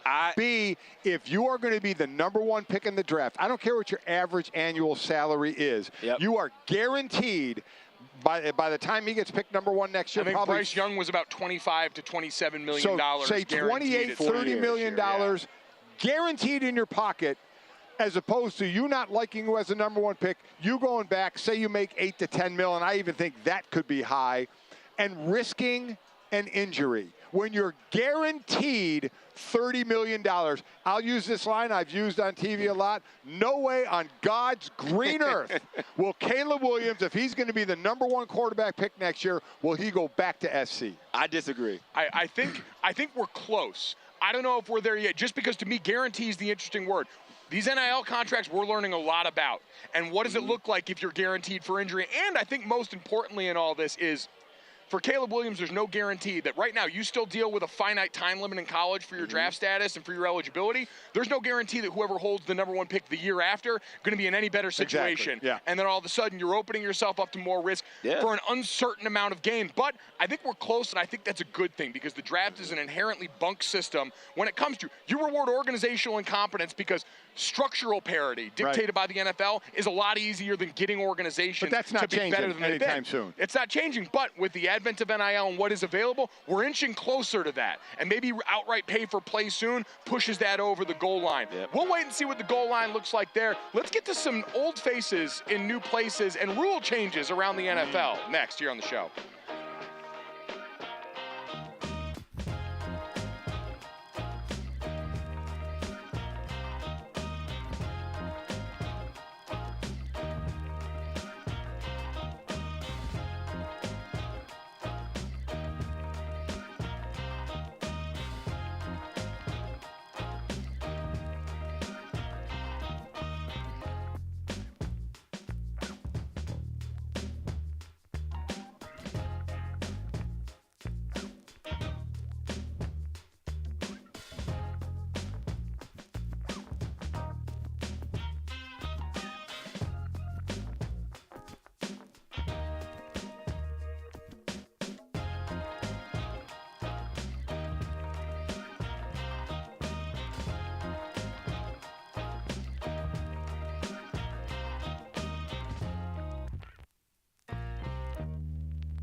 All right, welcome back. We are live outside of Arrowhead, getting ready for kickoff of the 2023 NFL season. Mike Golic Jr., Mike Golic Sr., Andrew Hawkins hanging out with us here. And guys, we were just talking. I want to pick this back up. We'll have plenty of time to get to some of the new faces around the NFL and where they've been, some of the rule changes and where they could be going. Yes. I think we're at a really interesting juncture in the NFL life cycle, especially with special teams. And we can talk about how that's going to affect a lot of jobs, what that's going to do to the visual product here. But we're talking also about the next wave when it comes to the business of the NFL. The NFL draft has always been a system that has rewarded not even just mediocrity, outright mismanagement of franchises. The NFL has structurally tried to create parity, and it's been lucrative for the league, to be clear. It's worked when you can sell parity to an audience every year. The downside of that is it constantly puts the futures of great young stars in the hands of people who can sometimes mangle that. We saw that in year one with Trevor Lawrence. Had they not made the decision to fire Urban Meyer after 1 year, we saw how that was trending. So enter Caleb Williams now, whose dad came out and made those comments about, hey, the potential of coming back to school if they don't like who's at that #1 spot. Hawk, we've been talking. Just to kind of explain to people some of the change in the economic picture around college football right now. It's a completely different landscape. I know personally a 3-star, depending on where I guess you look on the sites, 4-star, it's all subjective. But they're not like a big recruit by any stretch of the imagination. And they're going to be making $200K a year in NIL money. Their parents travel to games. They get hotel and tickets for them. That they put them up every single away game, right? These are packages that even NFL players don't. The players with their money or the companies that are signing these players? It's completely different. They get their money, and then the player themselves, parents, are traveled to games. Again, not from the schools. I don't know how the NIL system works, so but I know that the NIL system, for anyone unfamiliar, it comes through the companies. There are collectives around these universities, booster groups that come together, pool this money that can then be used in these NIL contracts. It's a player technically signing away the negotiating rights of their name, image, and likeness to a group that basically pays them a salary. What it's become in modern college football has become somewhat of a bit of pay-for-play model. But to Hawk's point, that money's not coming from the schools yet at this point. But we have seen legitimate agencies that rep NFL clients that all of a sudden have NIL divisions now. It's become, thankfully, because we've got horror stories like what's gone on with Javon Dexter, the former Florida defensive tackle, who's now suing a company he signed with, who tried to sign him basically to one of those old industry deals where they take a cut of your money in perpetuity for years. Horrible. But now we've got legitimate agencies, legitimate people dealing in the creation of these contacts in a way that's completely changed the game and changed the leverage for a guy like a Caleb Williams, potentially like a Drake May, who's also in that conversation. So, Hawk, I got to say, when we were talking about Caleb Williams' father coming out saying if we don't like the #1 situation, we'll go back to school, I had heard his money was $3 million, and there's no way I'm going back for $3 million when I got 28, 30 mil guaranteed.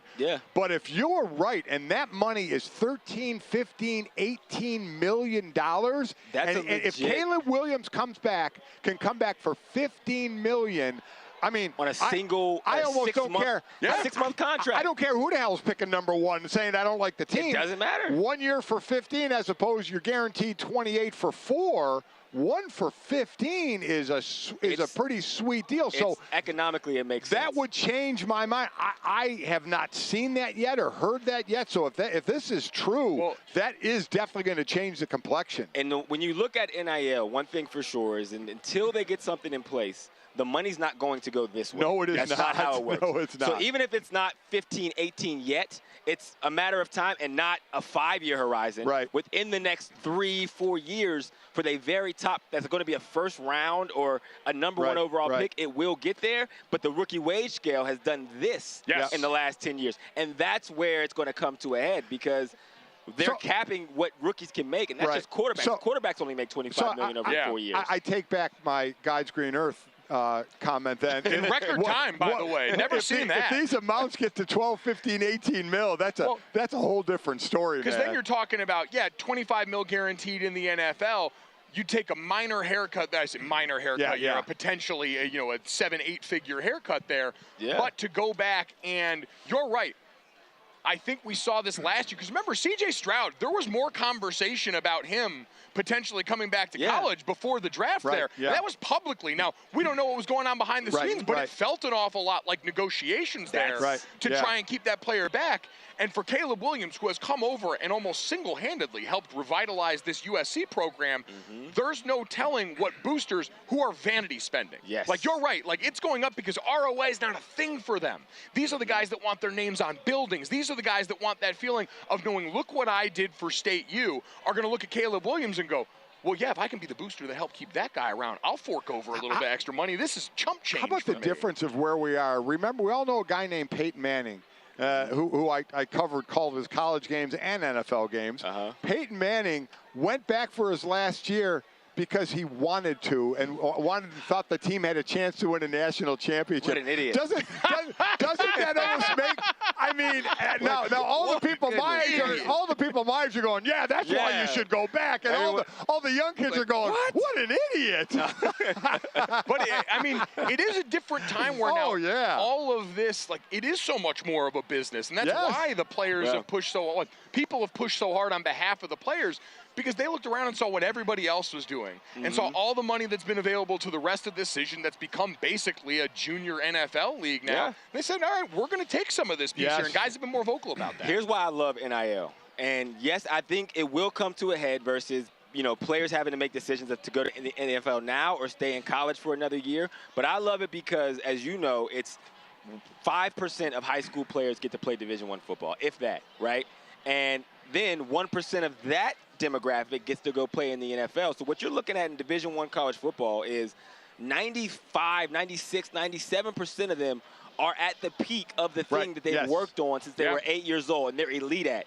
They should be able, if you're at the peak of anything that makes money, you should be able to make money. And even if it ends at 4 years and you don't play it down after that, because people love you at USC or Notre Dame or Ohio State or Georgia or Alabama, you should be able to benefit. Or you got some money put away at that point as well. Well, I think about a guy that you played with, and they just did the documentary about Johnny Manziel. If that had been around when Manziel, now listen, we know ability-wise, there were people that thought he could have attained more in the NFL. He said as much, and maybe he was a victim of his own self there. Yeah, he was. But in college, he was still providing Texas A&M with an unbelievable advantage at that position. And what we saw him make already in that documentary versus what he could have made now. What he could have made if NIL was around that year after the Heisman. Holy smokes. He might be the one. He might be the biggest beneficiary that never got to benefit from NIL. Yeah, that's very true. It's been amazing to see. So, ultimately, Hawk, push comes to shove. The Arizona Cardinals, the Tampa Bay Buccaneers, a number of these team names that are getting thrown around in there. Do you think he actually pulls the trigger on this? Could this potentially be a real thing? And how much of that might be dictated on what SC season looks like this year? I think a lot of it is dictated on what SC season looks like. Because if they're not real contenders, you're not going to be able to garner the interest from boosters to put the money up. Put the money up for it. It makes a difference. But number two, I don't think if you're ever going to be a potential number one, 9 times out of 10, you're not going to a great program.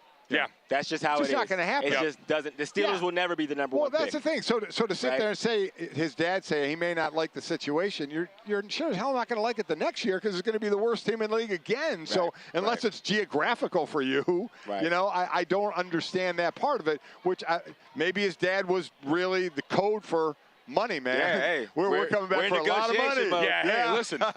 Any takers? That's it. Come on. There is nothing wrong with going back and looking around for the bag there, too. So use Dad to do the bidding there. I think you're right, though. Ultimately, this is a system a lot of people look at and say needs tweaking, but that portion of it's not going to change anytime soon. No, it is not. And quite honestly, there's not a lot of impetus in Hawk. You know this, Dad. You talk about this all the time.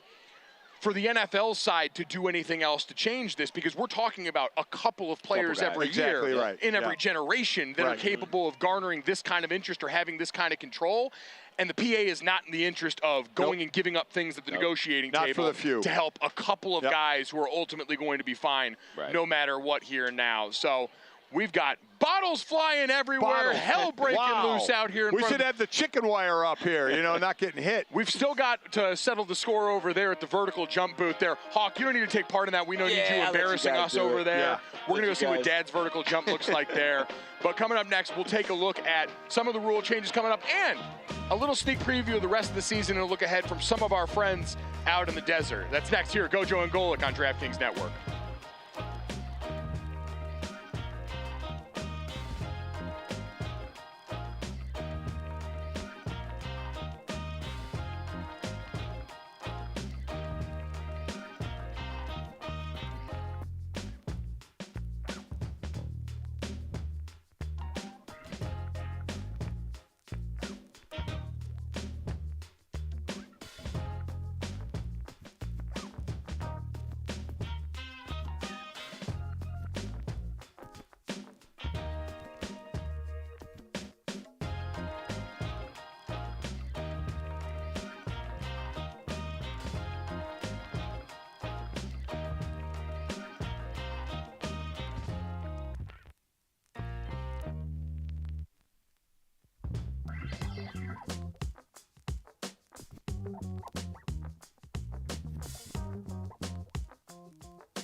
All right, welcome back. GoJo and Golic here at DraftKings Network. We are fueled by Campbell's Chunky, the official soup sponsor of the NFL. Mike Golic Jr., Mike Golic Sr., Andrew Hawkins.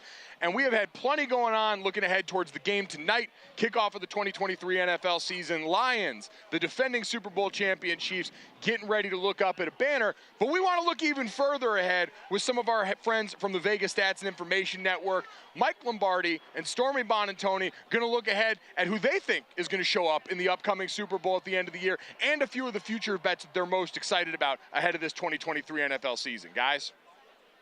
Thanks, Mike. And Mike Jr., Mike Sr., now Michael Lombardi. I am really outnumbered here in the names department, Michael. How are you? I'm doing great. Yeah, we got you surrounded, Stormy. You're not getting away today. You really do. But I'm very excited to be with you as we kick off the 104th NFL season. The Kansas City Chiefs obviously beginning their title defense today. And you, Michael, in our recent NFL betting guide this offseason, not only don't have the Chiefs repeating, but you have the Bengals coming out of the AFC beating the 49ers in this year's Super Bowl. Why? Well, I just think it's their time, right? I'm a big believer in getting good, getting great, and kind of working your way through it. I remember talking to Al Davis about how many times the Raiders were knocking on that door to get to the Super Bowl, and it finally cashed in. And they went to so many conference championship games before they got there. And I think you need that. I think you need to build that resilience and find ways to win that one game, that championship game. And I think the Bengals have positioned themselves to do that, right? They're just a punt return and a bad penalty, not his fault, a mistake, from maybe keeping the Chiefs from going last year, who ultimately won the game. So they're really close. They're a pass interference call that shouldn't have been called because there was a false start in the Rams Super Bowl from maybe winning that, and perhaps a first down from kicking the tying field goal. So they've been very close. Just think this is their year. What led you to putting the 49ers on the other end of that, taking over in the NFC? Well, I think continuity and the fact that they know who they are. A lot of teams out there spend so much time trying to figure out what they do well and what they can't do. And that's a growing era. That's growing pains you go through. You spend so much time doing things that you can't do, that you get away from what you can do. And the 49ers know. They know what Purdy can do. They know what their team's built about. And they'll continue to improve that area. Plus, you know, they've played the Eagles before. They kind of know what it's like to go back to Philly, even though it didn't work out for them. So again, it might be their time as well. As a lifelong San Francisco 49ers fan, I certainly hope so. And that would be the perfect outcome for me, though, is them getting on top of the Bengals in that Super Bowl. But we'll have to see. It's going to be a fun season ahead. I also want to make sure we touch on some of our favorite futures bets for this season, Michael. And both of us actually leaned in the win total department. One team we've talked about a good bit this offseason has been the Washington Commanders. And while understandably, I get why a lot of bettors might not feel confident backing a head coach in Ron Rivera, maybe that 6.5 wins feels a little bit too low. Well, I mean, look, they won 8 last year, and they had Ron Rivera as a coach. And I think people are making such a big deal out of Sam Howell being the starter. And I keep asking everybody, how worse could Sam Howell be than Carson Wentz? Right? I mean, how bad can he play? I know Tyler Heineke didn't. They did beat Philadelphia on Philadelphia's field, fair and square. They turned the ball over twice in that game, but got Philly to turn it over 4 times, which was rare because Washington, Stormy, was one of the worst teams in forcing turnovers with their defense. And they addressed that with Emmanuel Forbes, the young man, the defensive corner from Mississippi State, to enhance that ability to make plays. Their front's good.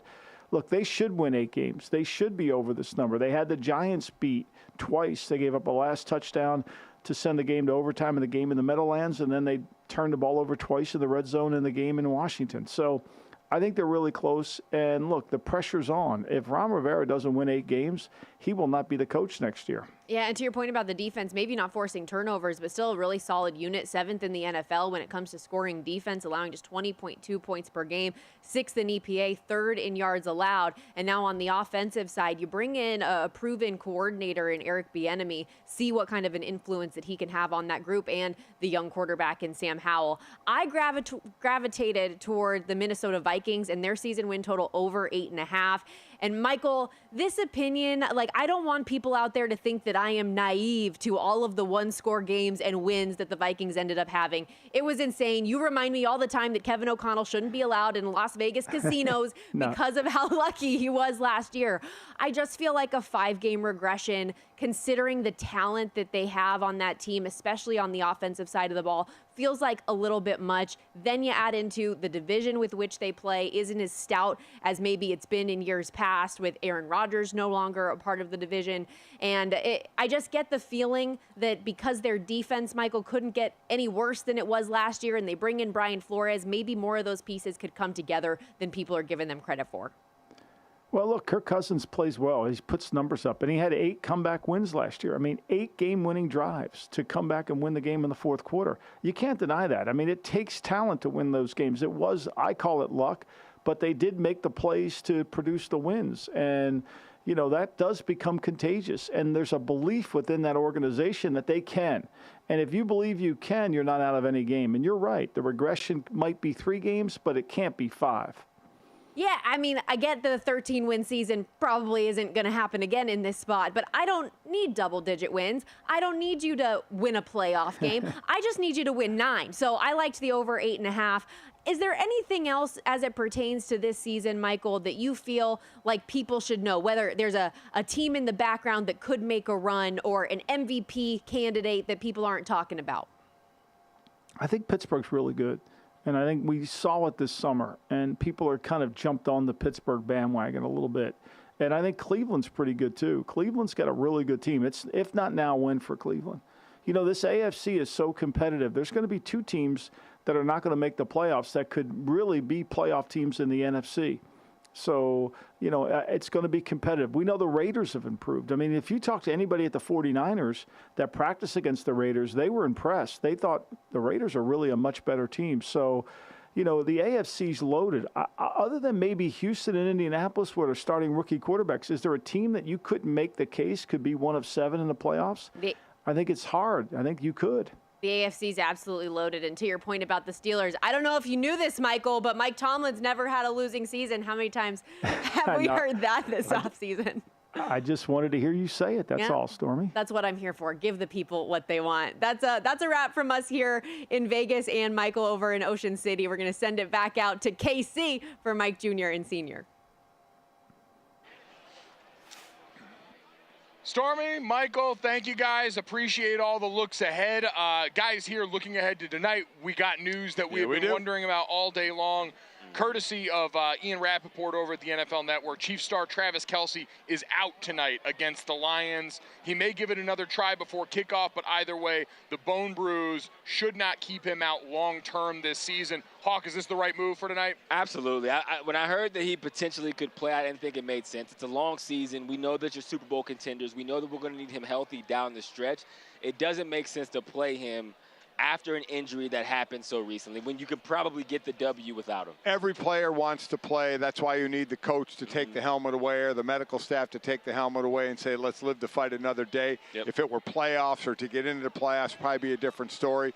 But, you know, Noah Gray gets a chance. You know, Yep. you have Blake Yep. Bell. Matt Bushman gets called up from the practice squad. So it's an opportunity for the next person. There was nobody on the field that can match Travis Kelce and what he can do, but they've worked around things before, have Patrick Mahomes in this offense, and I'm sure they'll do it again. Yeah, I think this has been the story of the last couple of years, and I couldn't believe how much hell I caught for saying that going into this game tonight, Patrick Mahomes, who already exists on his own plane as a quarterback in the NFL right now, No question. if he goes into this night without the second and third best players on the Chiefs team here, that should further the divide even more. The fact that this Chief, people have pointed out, yeah, they're still almost a touchdown favorite. I think 4.5 favorite on DraftKings, 4.5 point favorite on DraftKings Sportsbook right now. Why do y'all think that is? It's because they got 15 back there, and because everyone believes they can overcome that. It is legitimately impressive if they walk into this game trying to defend their title on opening night and manage to get a win against a Lions team that's favored to win their division right now. That, to me, is another feather in the cap of Mahomes, but it seems like we've already, Hawk, hit that fatigue point of people with talking about Mahomes the way we did with, like, a LeBron James. It's crazy. You get so good that you become boring. Yes. Right? There are safeties and linebackers that are very happy tonight for Detroit. Very happy tonight indeed.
Welcome back. Hour number 3. GoJo and Golic live from Arrowhead Stadium here in Kansas City, leading up to opening night of the NFL. We are fueled by Campbell's Chunky, the official soup sponsor of the NFL. Mike Golic Jr., Mike Golic Sr., Andrew Hawkins here with us for another bit of the show. And guys, we're getting closer and closer to game time right now. We got the news right before the end of the last segment that unfortunately Travis Kelce not going to be going tonight for the Kansas City Chiefs. So a big blow to this, but we had kind of expected this in the coming days. And so now we're going to get ready for this game coming up here without him, without Chris Jones, who is sitting out for financial issues. He wants that bigger contract.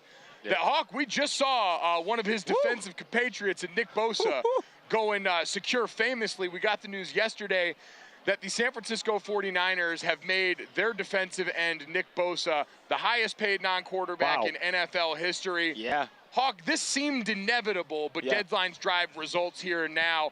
Why was this ultimately such an easy decision to go ahead and fork over this much money for that player? Because if you look at the 49ers and how they're building, when we talk about their team in an organization that has probably the most dysfunctional quarterback room in the last 3 years. Yes. That we kind of just brush under the table. The reason why, they have Bosa on the other end, right? And he is actually the quarterback. They're known for their defense. He sets the pace for their team. It's why they're always able to compete no matter who is under center.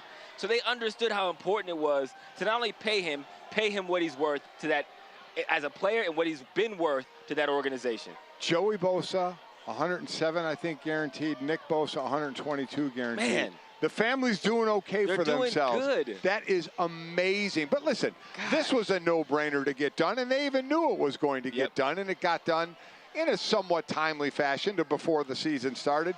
But this is just where we are. He deserves that money, and then there'll be Micah Parsons will probably pass that, at some point. And it is always amazing to me when you hear the public talk about, well, why is this guy getting this money? It's because he's next. Especially the quarterback position. How does that quarterback, he's not the best in the league. Why is he the highest paid? He's up. Because he was next. It's his turn. Nick Bosa's turn. Who was going to pass Aaron Donald as the highest average per year non-quarterback? Well, Nick Bosa's up. And Chris Jones probably wants to be in that area, though I don't think he's going to be in that right around the Aaron Donald area. And then, as we said, who's next? Micah Parsons. What happens to Sauce Gardner if he keeps playing the way he's playing in a couple of more years? So this is just the way it goes. A guy deserves the money for his play. He's been phenomenal. It is the full numbers coming in 5 years, $170 million with $124 million guaranteed. Wow. And that average, $34 million a year. So we always see this in these kind of negotiations. It's constantly agents trying to jockey for different ways to say, my player is the highest played blank in the league. And in this case, you got to slice it a couple of different ways because this is a quarterback level of guaranteed money in the deal, but also average annual value. Since Aaron Donald had signed that shorter deal this time around, a 3-year deal with a ton of guaranteed money that got him up over $30 million a year. Nick Bosa now in the mid $30 million a year for there.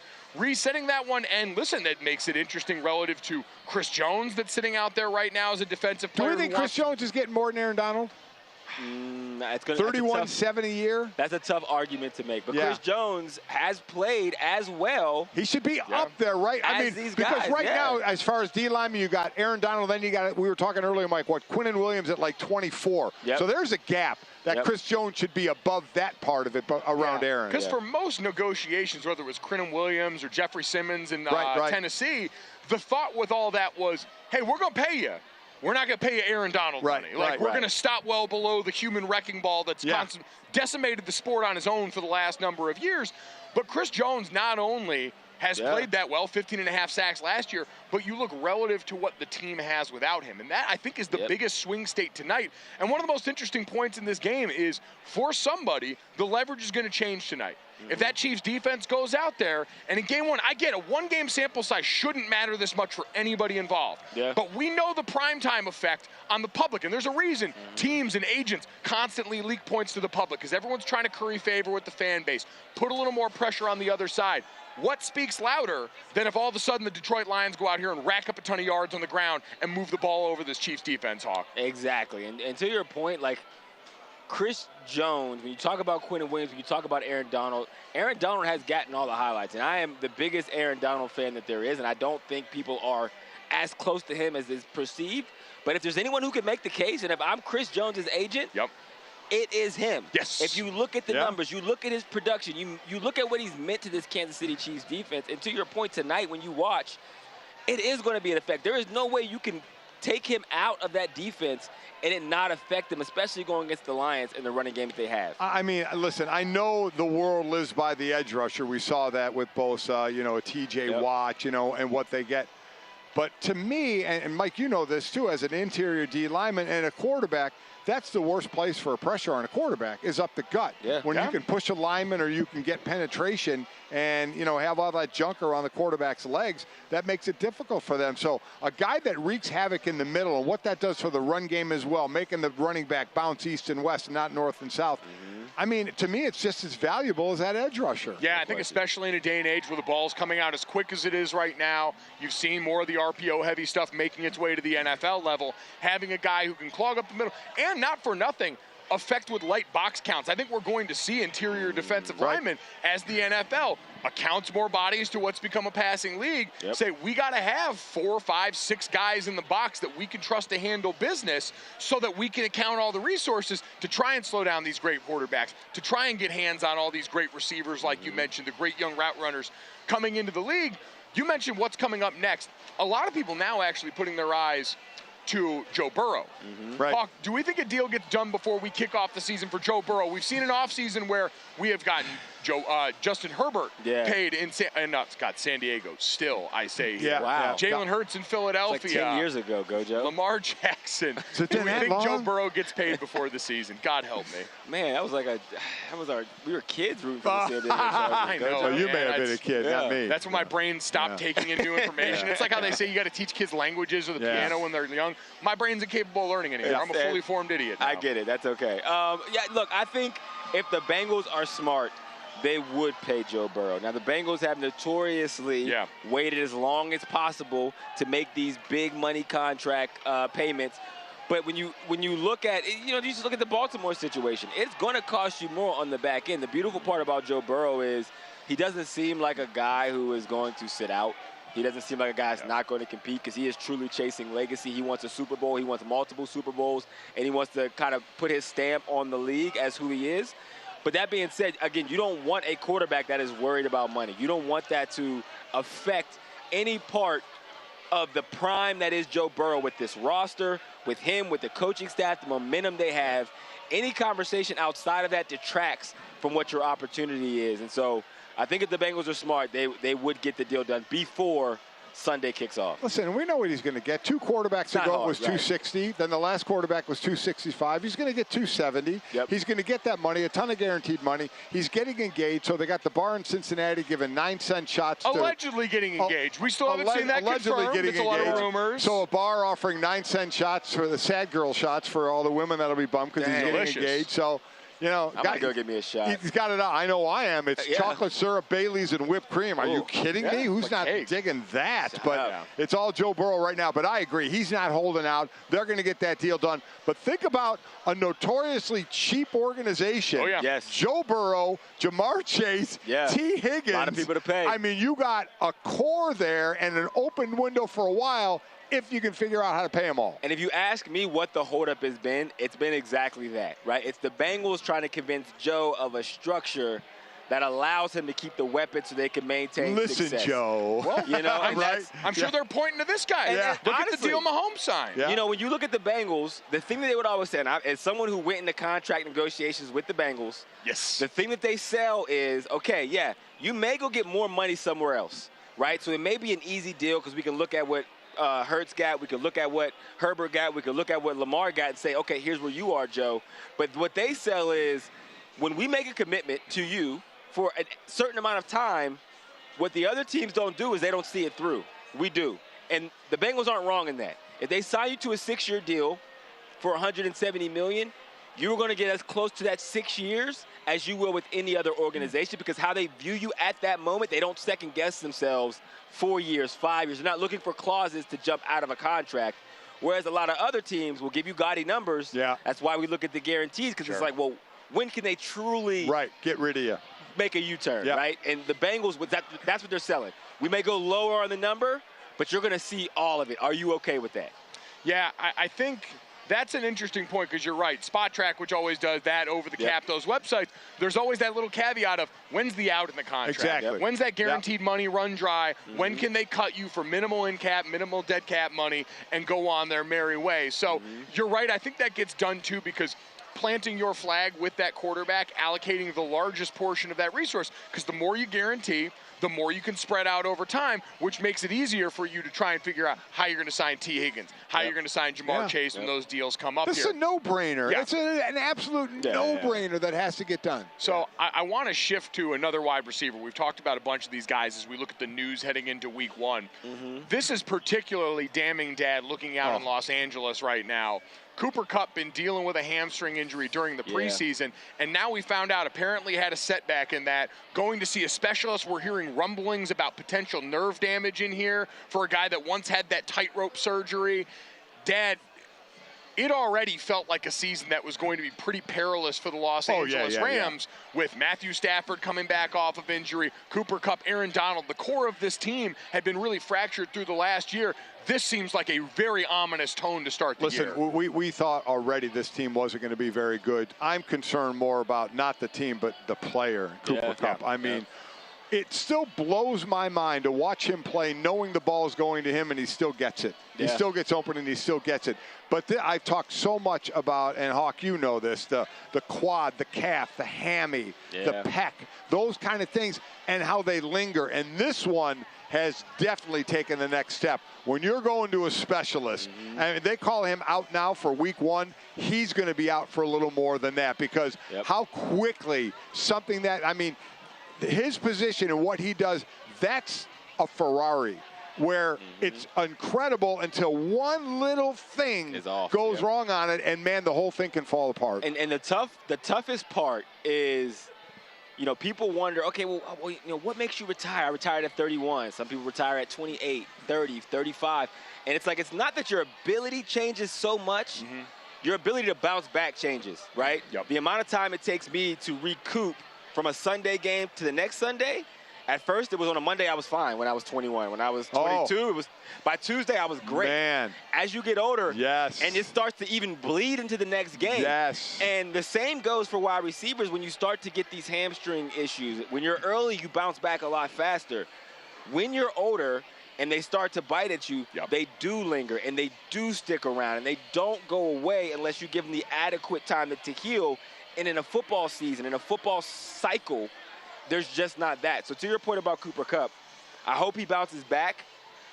But typically when you're at that age and these hamstrings start to come, it becomes a bigger issue that you have to manage and not heal completely. Especially at the beginning of the season because there's not a let-off here. It's not like you do one at the end of the season and then you spend that first part of the offseason rehabbing and getting it back.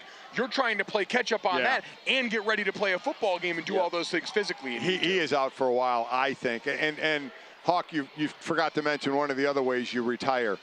Nobody calls you anymore. Nobody calls you. That's a big one. Right here, that was, that happened. Golic, when'd you retire? You mean when did the league retire me?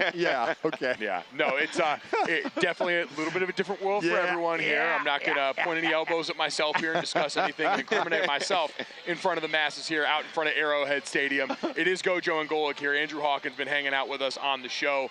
Guys, I want to look at the rookie class of quarterbacks that we've got coming up. We talked a little bit about before in Spicy Takes. I'm very high on what I think Bryce Young can do in Carolina. I felt a lot better about that before we saw the way the offensive line protected in preseason. A little bit of a step back for a guy like Ike Ekwonu, who was a former top pick for them. They brought back the whole starting five for that group.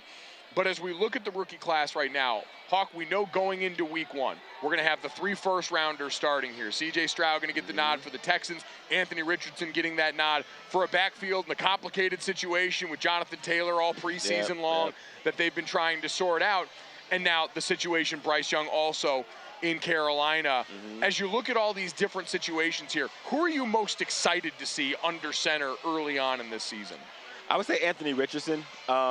I feel like the tools he has make for a quicker way to make an impact, right? Because he can run the football. He has a live arm, and, there's going to be a lot thrown at him. There's going to be a lot he's processing, like any quarterback. Yeah. It is not like anything you've ever done. This is NFL football. Everything is faster. There's so much information to take in before you make a decision.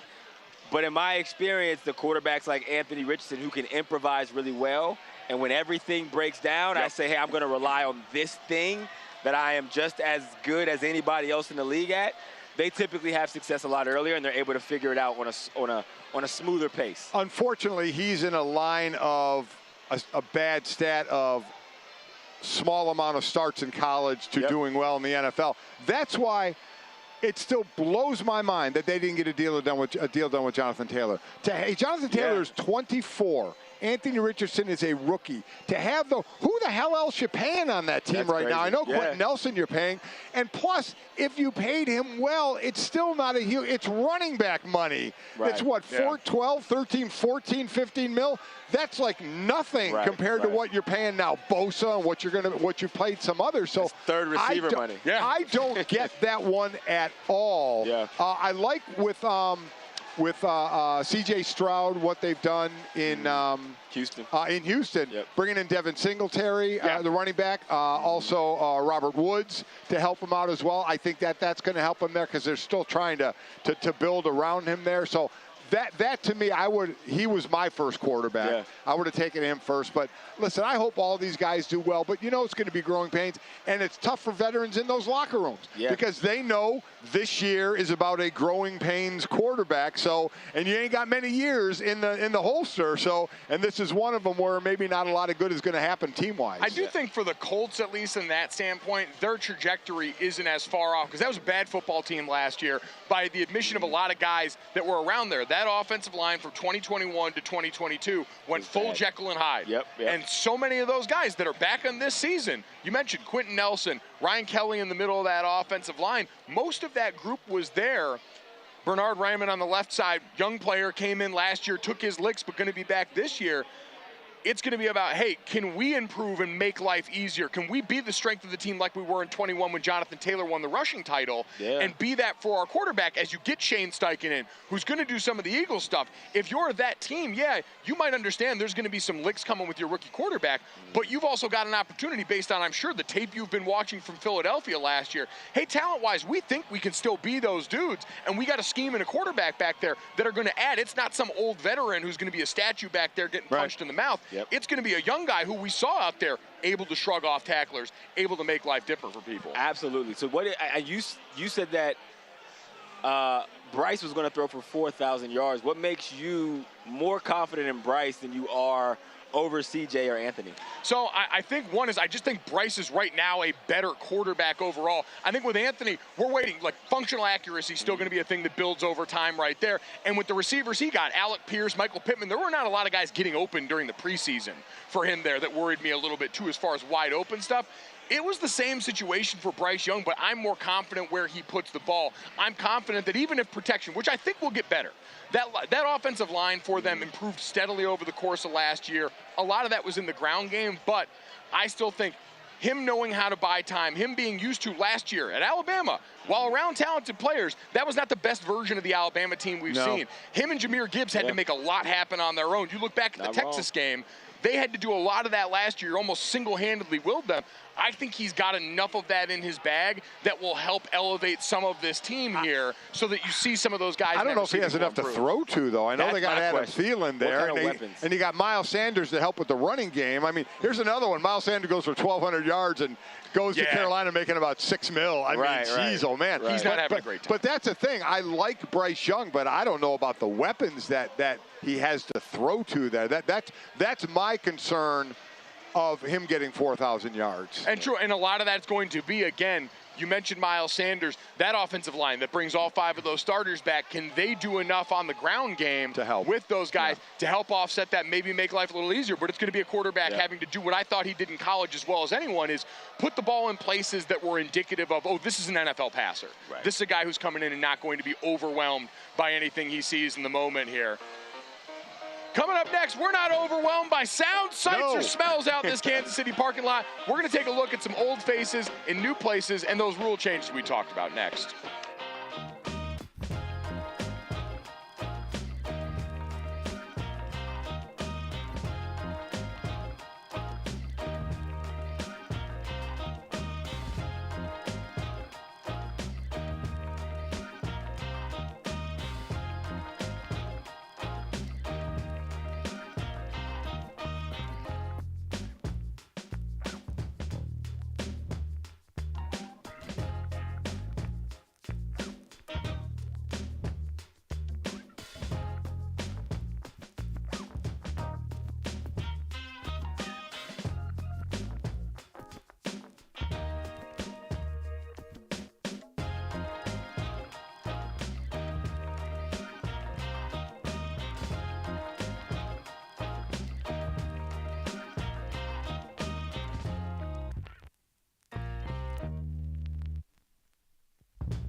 All right, we're back.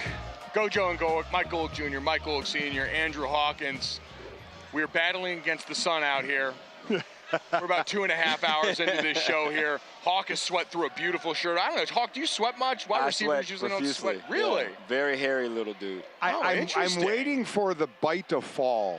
I know, this is not it. No, this is not it. Because, man, those first couple of games, when you're playing in that heat, depending on where you play, can just be brutal. I mean, man, listen, we talked about in college football this last week, and everybody wowed by Colorado. Among the many things, Travis Hunter playing 120-plus snaps in that heat. Yeah, seriously. In what world? We all did that in high school. I was going to say, you went both ways in high school, right? I went both ways in college.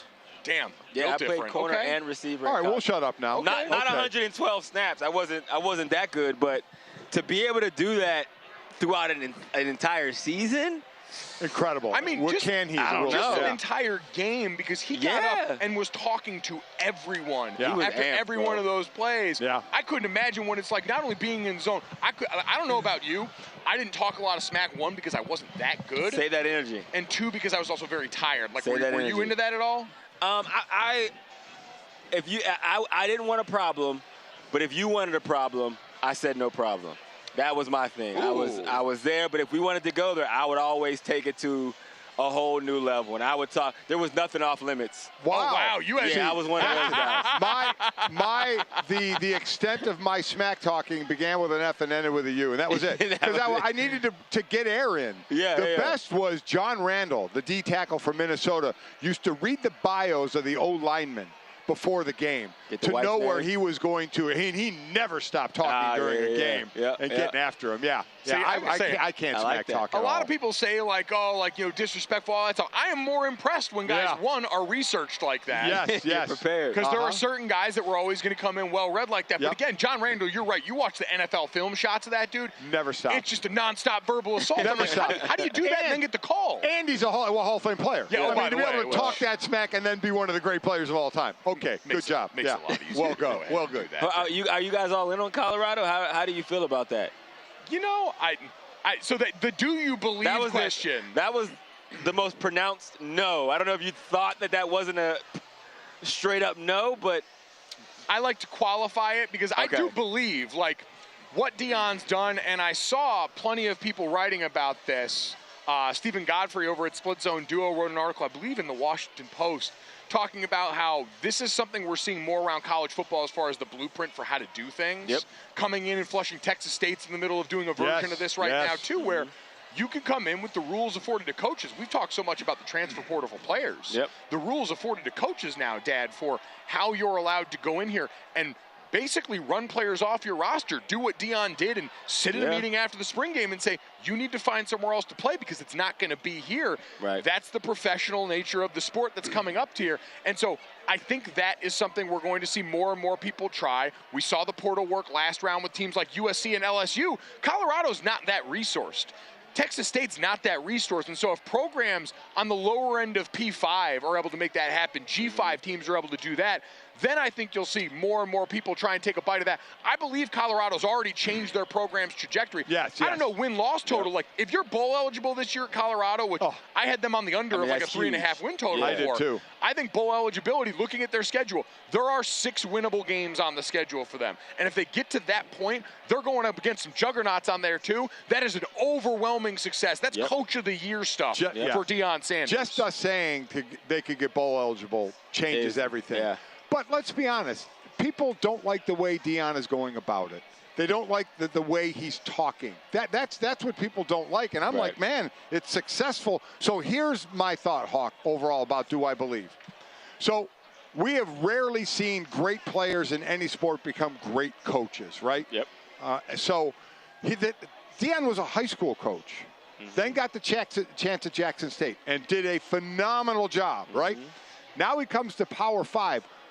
Who, in all honesty, in their right mind is going to say, no brainer, he's going to be a success and win in the Power 5 because we won in high school and won in Jackson State.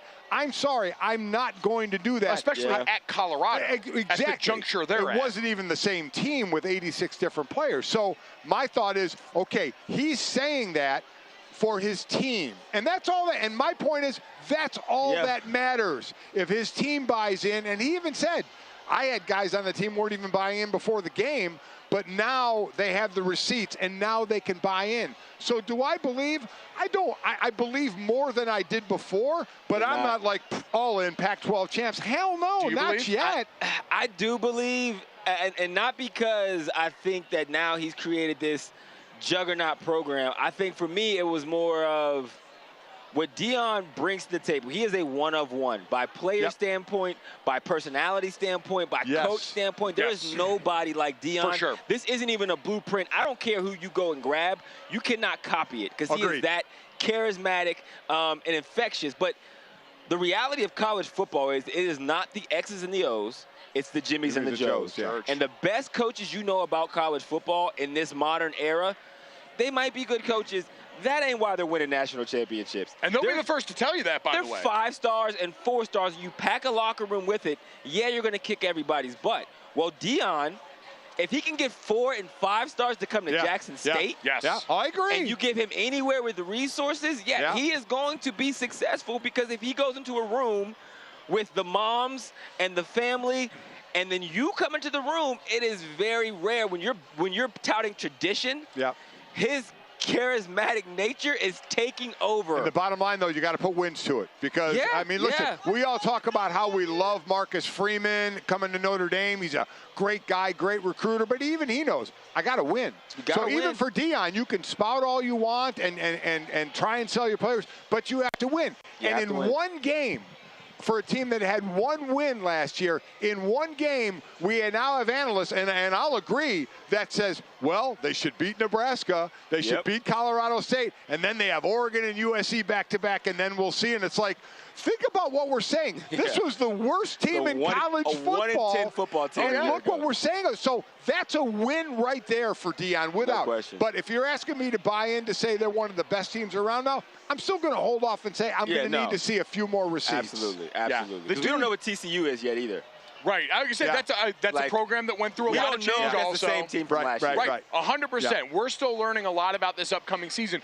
But however you want to slice it, what they did there, what Deion did there, Shedeur Sanders is beyond impressive in game 1. The way they looked with what went on this offseason. I'm going to say real quickly, too, I went head-to-head with Deion as a head coach years ago.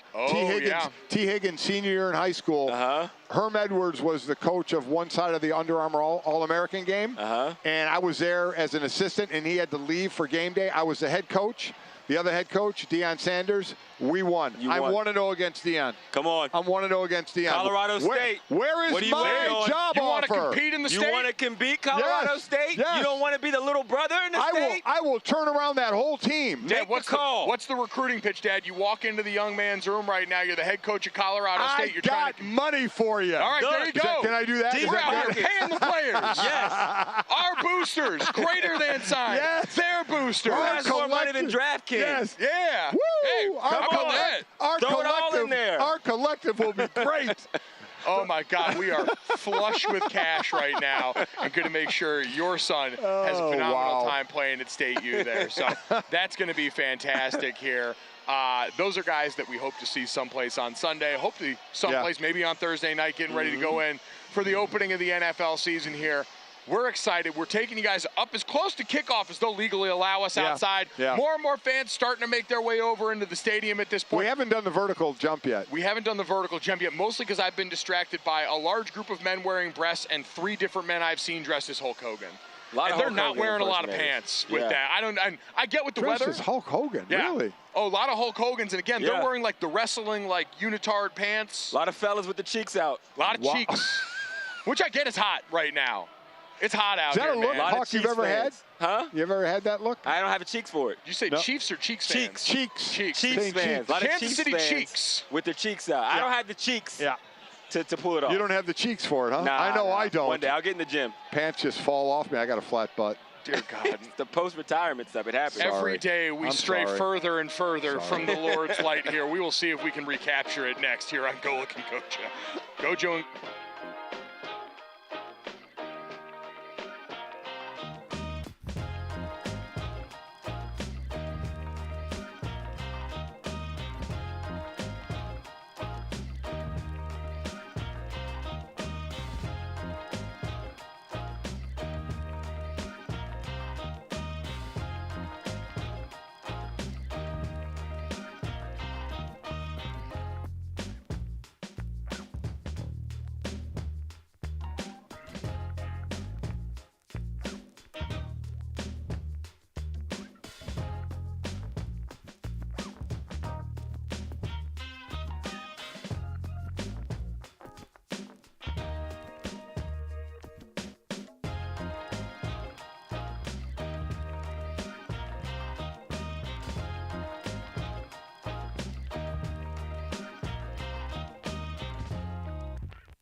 We're out here.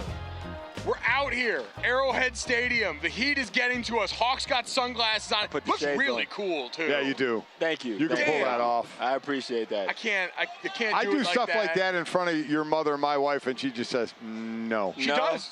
My mom making fun of my dad is actually single-handedly the reason he didn't wear a beard till the pandemic, and now look at him. I couldn't imagine his naked face out here in the crowd. Right, you got a dope flow, man. There you go. See that? I can't talk like that. Don't ever say dope flow, Dad. Whatever you do. You don't have to do that. I disagree. I think you can pull it off. You can pull that off? Dope flow. You got dope flow going. You really limped up to that one. I did. You got to hit it with some gusto. Like this. We are GoJo and Golic. We are fueled by Campbell's Chunky, the official soup sponsor of the NFL. And if you're here, sick of listening to us talk about butts or my dad's dope flow, then why don't you listen to our friend Sean King about some of his best bets heading into tonight's game with the news, by the way, that Travis Kelce will be out for the Kansas City Chiefs. Sean, what's up, man? The wait is over. Finally, time is back. Football, baby, football. I can't wait. I have some ways that I'm going to try and make some money, a couple futures bets that we won't be able to cash till the season is over, and also how we can play a game within a game this Thursday as the Lions take on the Chiefs to start off the NFL season. Let's start with the big picture first. There are a couple division future plays that I'd like you to make because I've made them and I think they're going to cash. So let's make some money together, right? Nothing better than going to the window saying, cash this for me, please. So let's start in the tough in AFC North. I like the Pittsburgh Steelers. Listen, as Mike Tomlin said so eloquently, it's hard to box without sparring. Guess what?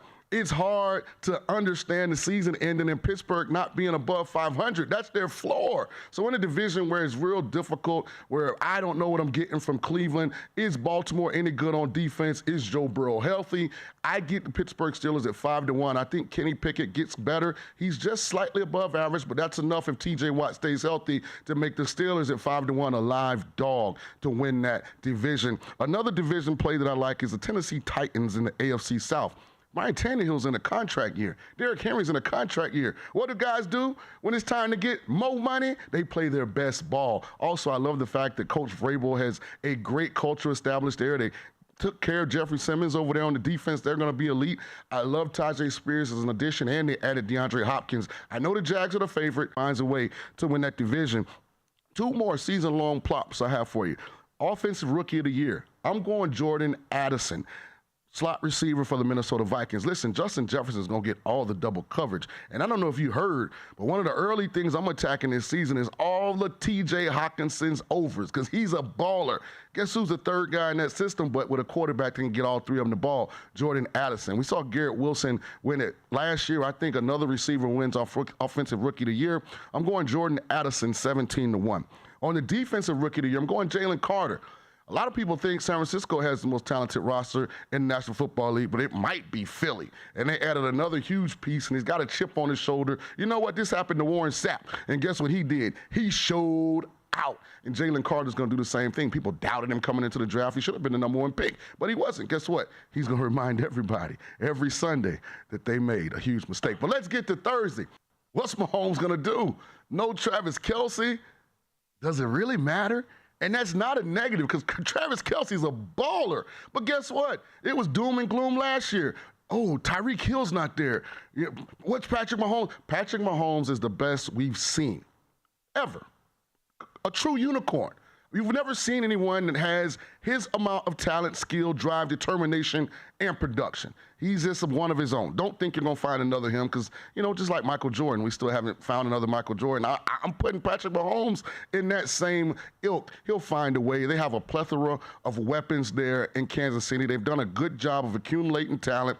Sky Moore's there, Clyde Edwards-Helaire, Isaiah Pacheco, Marquez Valdez-Scantling, Kadarius Toney's healthy. They have the two young guys that they brought in Ross and Rice. They'll be fine. If they lose this game, it's not because Kelce wasn't available or fully healthy for Mahomes. As a quarterback, it's next man up. Yeah, you love to have your top dog, your head honcho, your partner there with you, but when he's not, you just tell the other guys, hey, it's an opportunity for you to introduce yourself to the United States of America. Whew.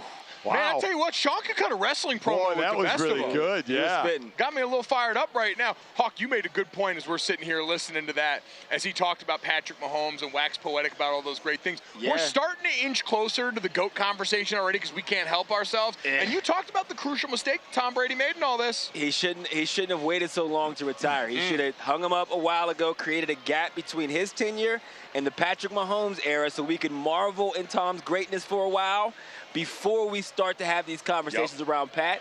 But now we've got the benefit of seeing them in the same zone, and already we're talking that he's the greatest quarterback we've ever seen. But he did get one more Super Bowl. He did. He did get one more Super Bowl. But did it? I don't.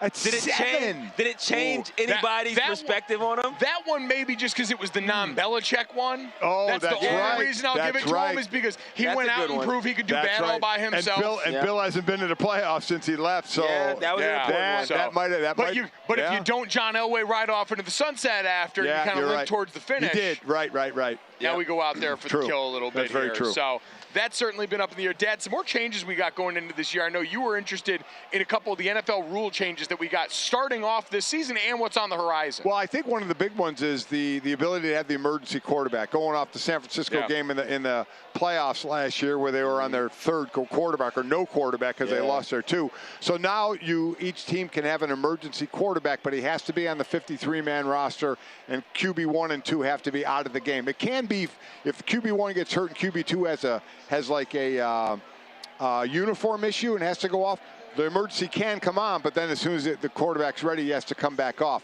But he has to be on the 53-man roster. I think it's a good move. At this point, though, only 12 teams have 3 quarterbacks on their 53-man roster, so we'll see how that goes through the year.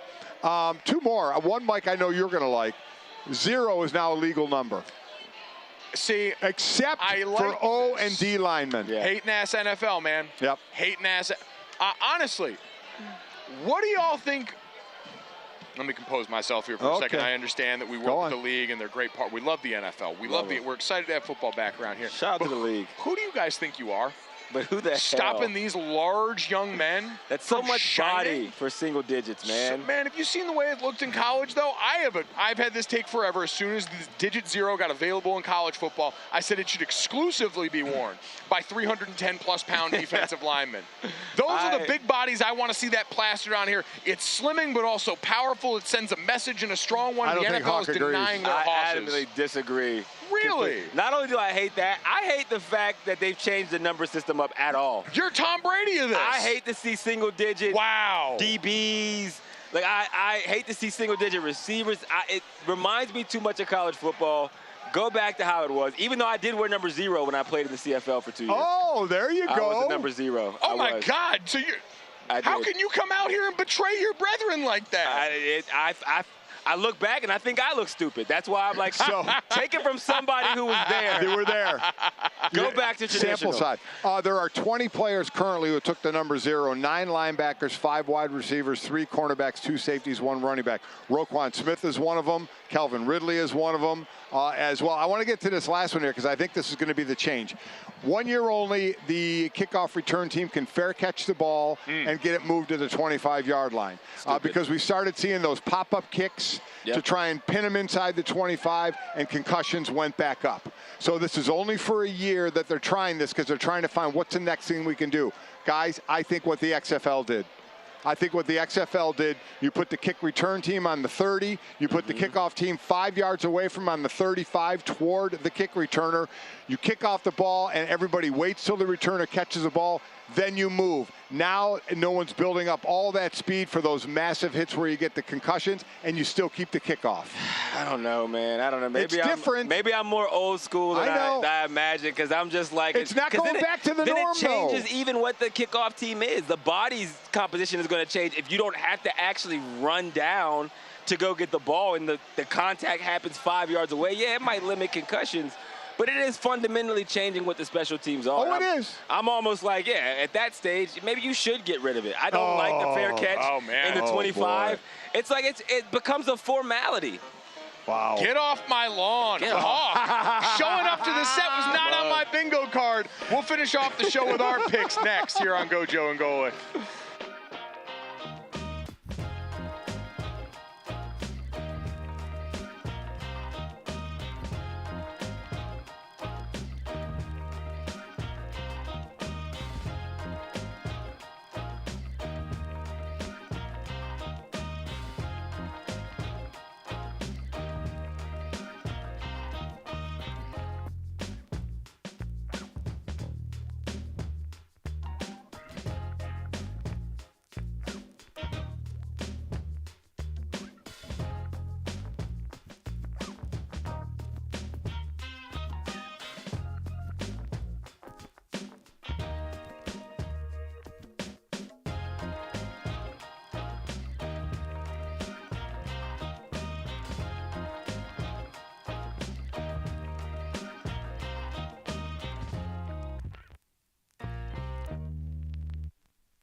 Welcome back to GoJo and Golic. Mike Golic Jr., Mike Golic Sr., Andrew Hawkins taking you guys up to kickoff of the 2023 NFL season. Lions at the defending Super Bowl champion Kansas City Chiefs, getting ready to unfurl the banners here.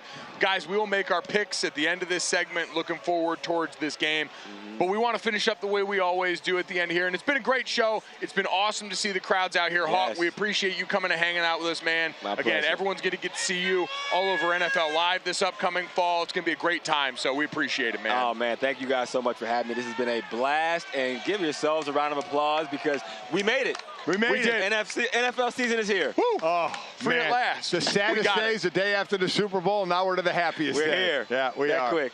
By the way, as we've been sitting out here baking in the sun, I promise you I've been prepared right here with the fresh knockaround sunglasses here. There you High quality polarized shades that aren't going to break the bank for you here. So as you're getting ready for the upcoming NFL season, you're out in the hot tailgate lot here. Make sure you get yourself right. Not with glasses you're going to have to baby and worry about. You can go to work in the tailgate lot with these. You can be like me. They've got their MLB collection, the first 9 teams. I'm in Los Angeles now. I got to rep the Dodgers sunglasses here. Easy when they're good. Life works out like that. Again, head to knockaround.com. Get the best high-quality polarized sunglasses starting at just $28 and use code GOLIC at checkout there. Get yourself free shipping on that order. Guys, let's end the show the way we always do. Hawk, we do a little segment called This, That, and the Third. Okay. We do 3 quick stories, send everyone on out another day. As always, download, subscribe, rate, review, 5-star rating, DraftKings YouTube, DraftKingsNetwork.com. Look at all the good stuff. It's fun. You can listen to us. You can watch us. I swear, it's good most times. Let's get to this, guys.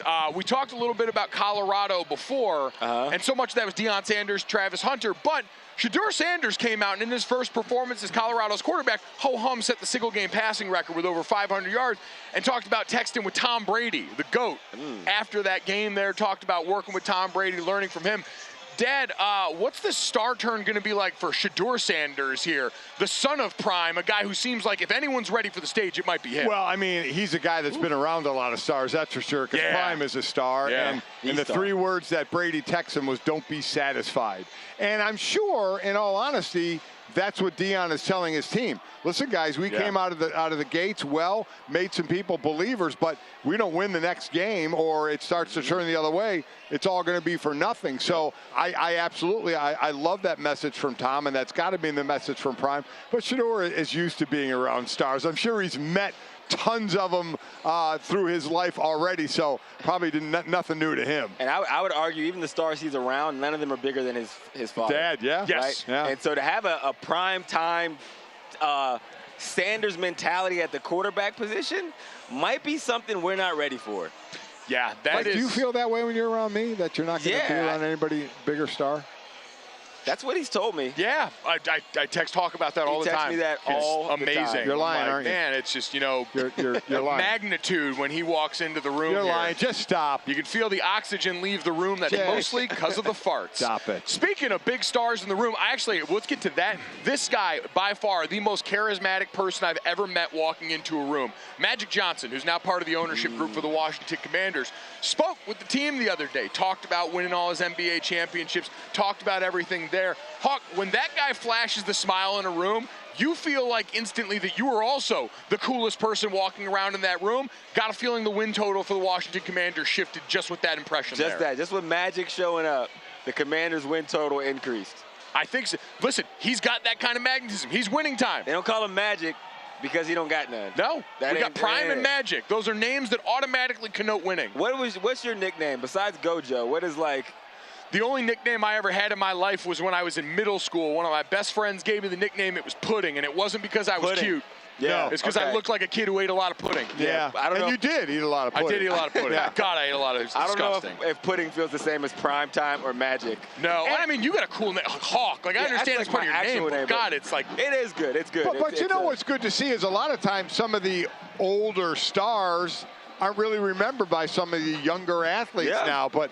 Man, that's not the case when Magic walks in a room, right? I mean, it doesn't matter how old you are. You're going to know who Magic is. You're going to know that smile, and it's going to be a wow moment for you. That legacy spans generations and generations. And it's indicative of he's part of the ownership. Before, we were talking about the owner and Daniel Snyder. The worst owner, right? The worst owner in sports. This net negative, a giant culture-destroying monster that is now no longer a part of that team. People automatically feel lighter, feel better about that. And Hawk, you know, you talked about ownership before and the effect it has in certain things. It's hard to overstate what that does to a building when now all of a sudden this person that's this constant sort of strife and source of strife and frustration is no longer out of the picture, and you got guys like Magic Johnson coming to hang now. It's kind of like we talked about with Dan Campbell. Guys will get in line sooner and deeper whenever they feel like the people leading know what they're doing. Yes. Right? And get it. And Magic Johnson is a person, when he comes into a room, like you said, after going through what they went through with the last owner, it's like, well, if nothing else, Magic's perspective is in the room, and that has to mean something. And how smart is that? When he's a minority owner like he was with the Dodgers. But make him the face, put him in front of the people and say, look who is part of our program. It's Magic friggin' Johnson with that big smile. I mean, it's a great thing to do. Absolutely. It's incredible there. Going to be interesting, Sam, how obviously looking at that situation, Ron Rivera, a guy who feels like he's very much on the hot seat, despite all those good feelings here. We've got Eric Bieniemy coming over there, all the weird headlines in camp about the players getting coached too hard. Going to be a very interesting season there. Thankfully, nothing to do with ownership. Guys, let's get to the third. Picks for tonight's game here. Going into this one, the Kansas City Chiefs, 4.5-point favorites on DraftKings Sportsbook. Hawk, I'm going to start with you. Going into this game, who wins outright? Who wins with the spread there? What are you expecting in tonight's matchup? I'm actually expecting the Chiefs to win bigger than the spread. What's the spread, 4.5? 4.5. Yeah, I got them winning 31-24. All right. Chiefs.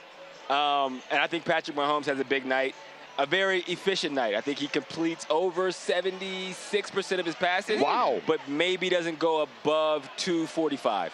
Wow. How about that? So you went 55 points, so you went the over. If my addition is correct. Yep. I'm going the over as well. Okay. It's what, 53.5 we said.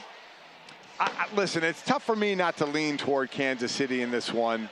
And to cover 4.5, I actually think Detroit's going to keep it closer than you think. They are missing Kelsey. They are missing Chris Jones. And you do have a really, really good offensive coordinator in Ben Johnson to try and take advantage of that. I'm excited to see how he uses Gibbs and Montgomery out of the backfield. You know, we're one out there, both out there in the slot, out of the backfield, however they're going to do it. So I'm excited to see that. And I'm also excited for Detroit because we know what we have in Kansas City. I'm excited to see what's going to change for Detroit. If they're going to get where I think they can predict them to go to the NFC Championship game, that secondary has to be better. Right. And they worked on it in the offseason to make it better. So, are they better? What a test going against Patrick Mahomes and 7 different receivers, and even though no Travis Kelsey, but you're going against the best quarterback in the league. I agree with you. I think we're getting points on this one. I'm a guy that likes to live by the over anyway. I'll go 34-31 Chiefs in this one. Okay. I think we get an absolute firefight here. I think the difference ends up being the Lions style can naturally control. But let's talk about Jared Goff and all this, too. We haven't really talked. No, They've we come haven't. out and given a big vote of confidence to him all offseason, talked about what they think he's capable of in Ben Johnson's system. And you look at last year, especially against the Blitz, because without Chris Jones tonight, I think we're going to see Spags go to his truest form on that Chiefs defense and have to send bodies to get pressure. And that's part of where the Lions were at their best. On third down last year, they had a conversion rate of 51% against the Blitz. That was second best in the NFL. You look at Jared Goff, he threw 8 touchdowns against the Blitz in 2022. That was 4th most among NFL quarterbacks. On money downs in those big moments when they're staring it down, they've had answers in the body of that offense. And Jared Goff, we're not going to talk about anywhere near Mahomes, and understandably so, has been able to go out there and shoulder the load. I think he keeps it close, but I think the Chiefs win on opening night. Everybody on the Chiefs, the biggest question I think is, what do we think the media food dessert is going to be? Ooh. That is a great question here. I'm going banana pudding. I was just going to say, he had banana pudding at lunch already, and he was already looking for more. Yeah, that makes more. sense. That's a good pick. With the Nilla wafers on top. Nilla wafers and oh! Can we go already? Are we done? Can we move it along? We are. Guys, we're getting ready to get out of here. The fans are getting ready to flood into the stadium right now. We hope you've enjoyed this. Thank you to everybody who tuned in. Thank you to Campbell's Chunky, the official soup sponsor of the NFL. Have a great night. Enjoy kickoff of the 2023 NFL season. Woo!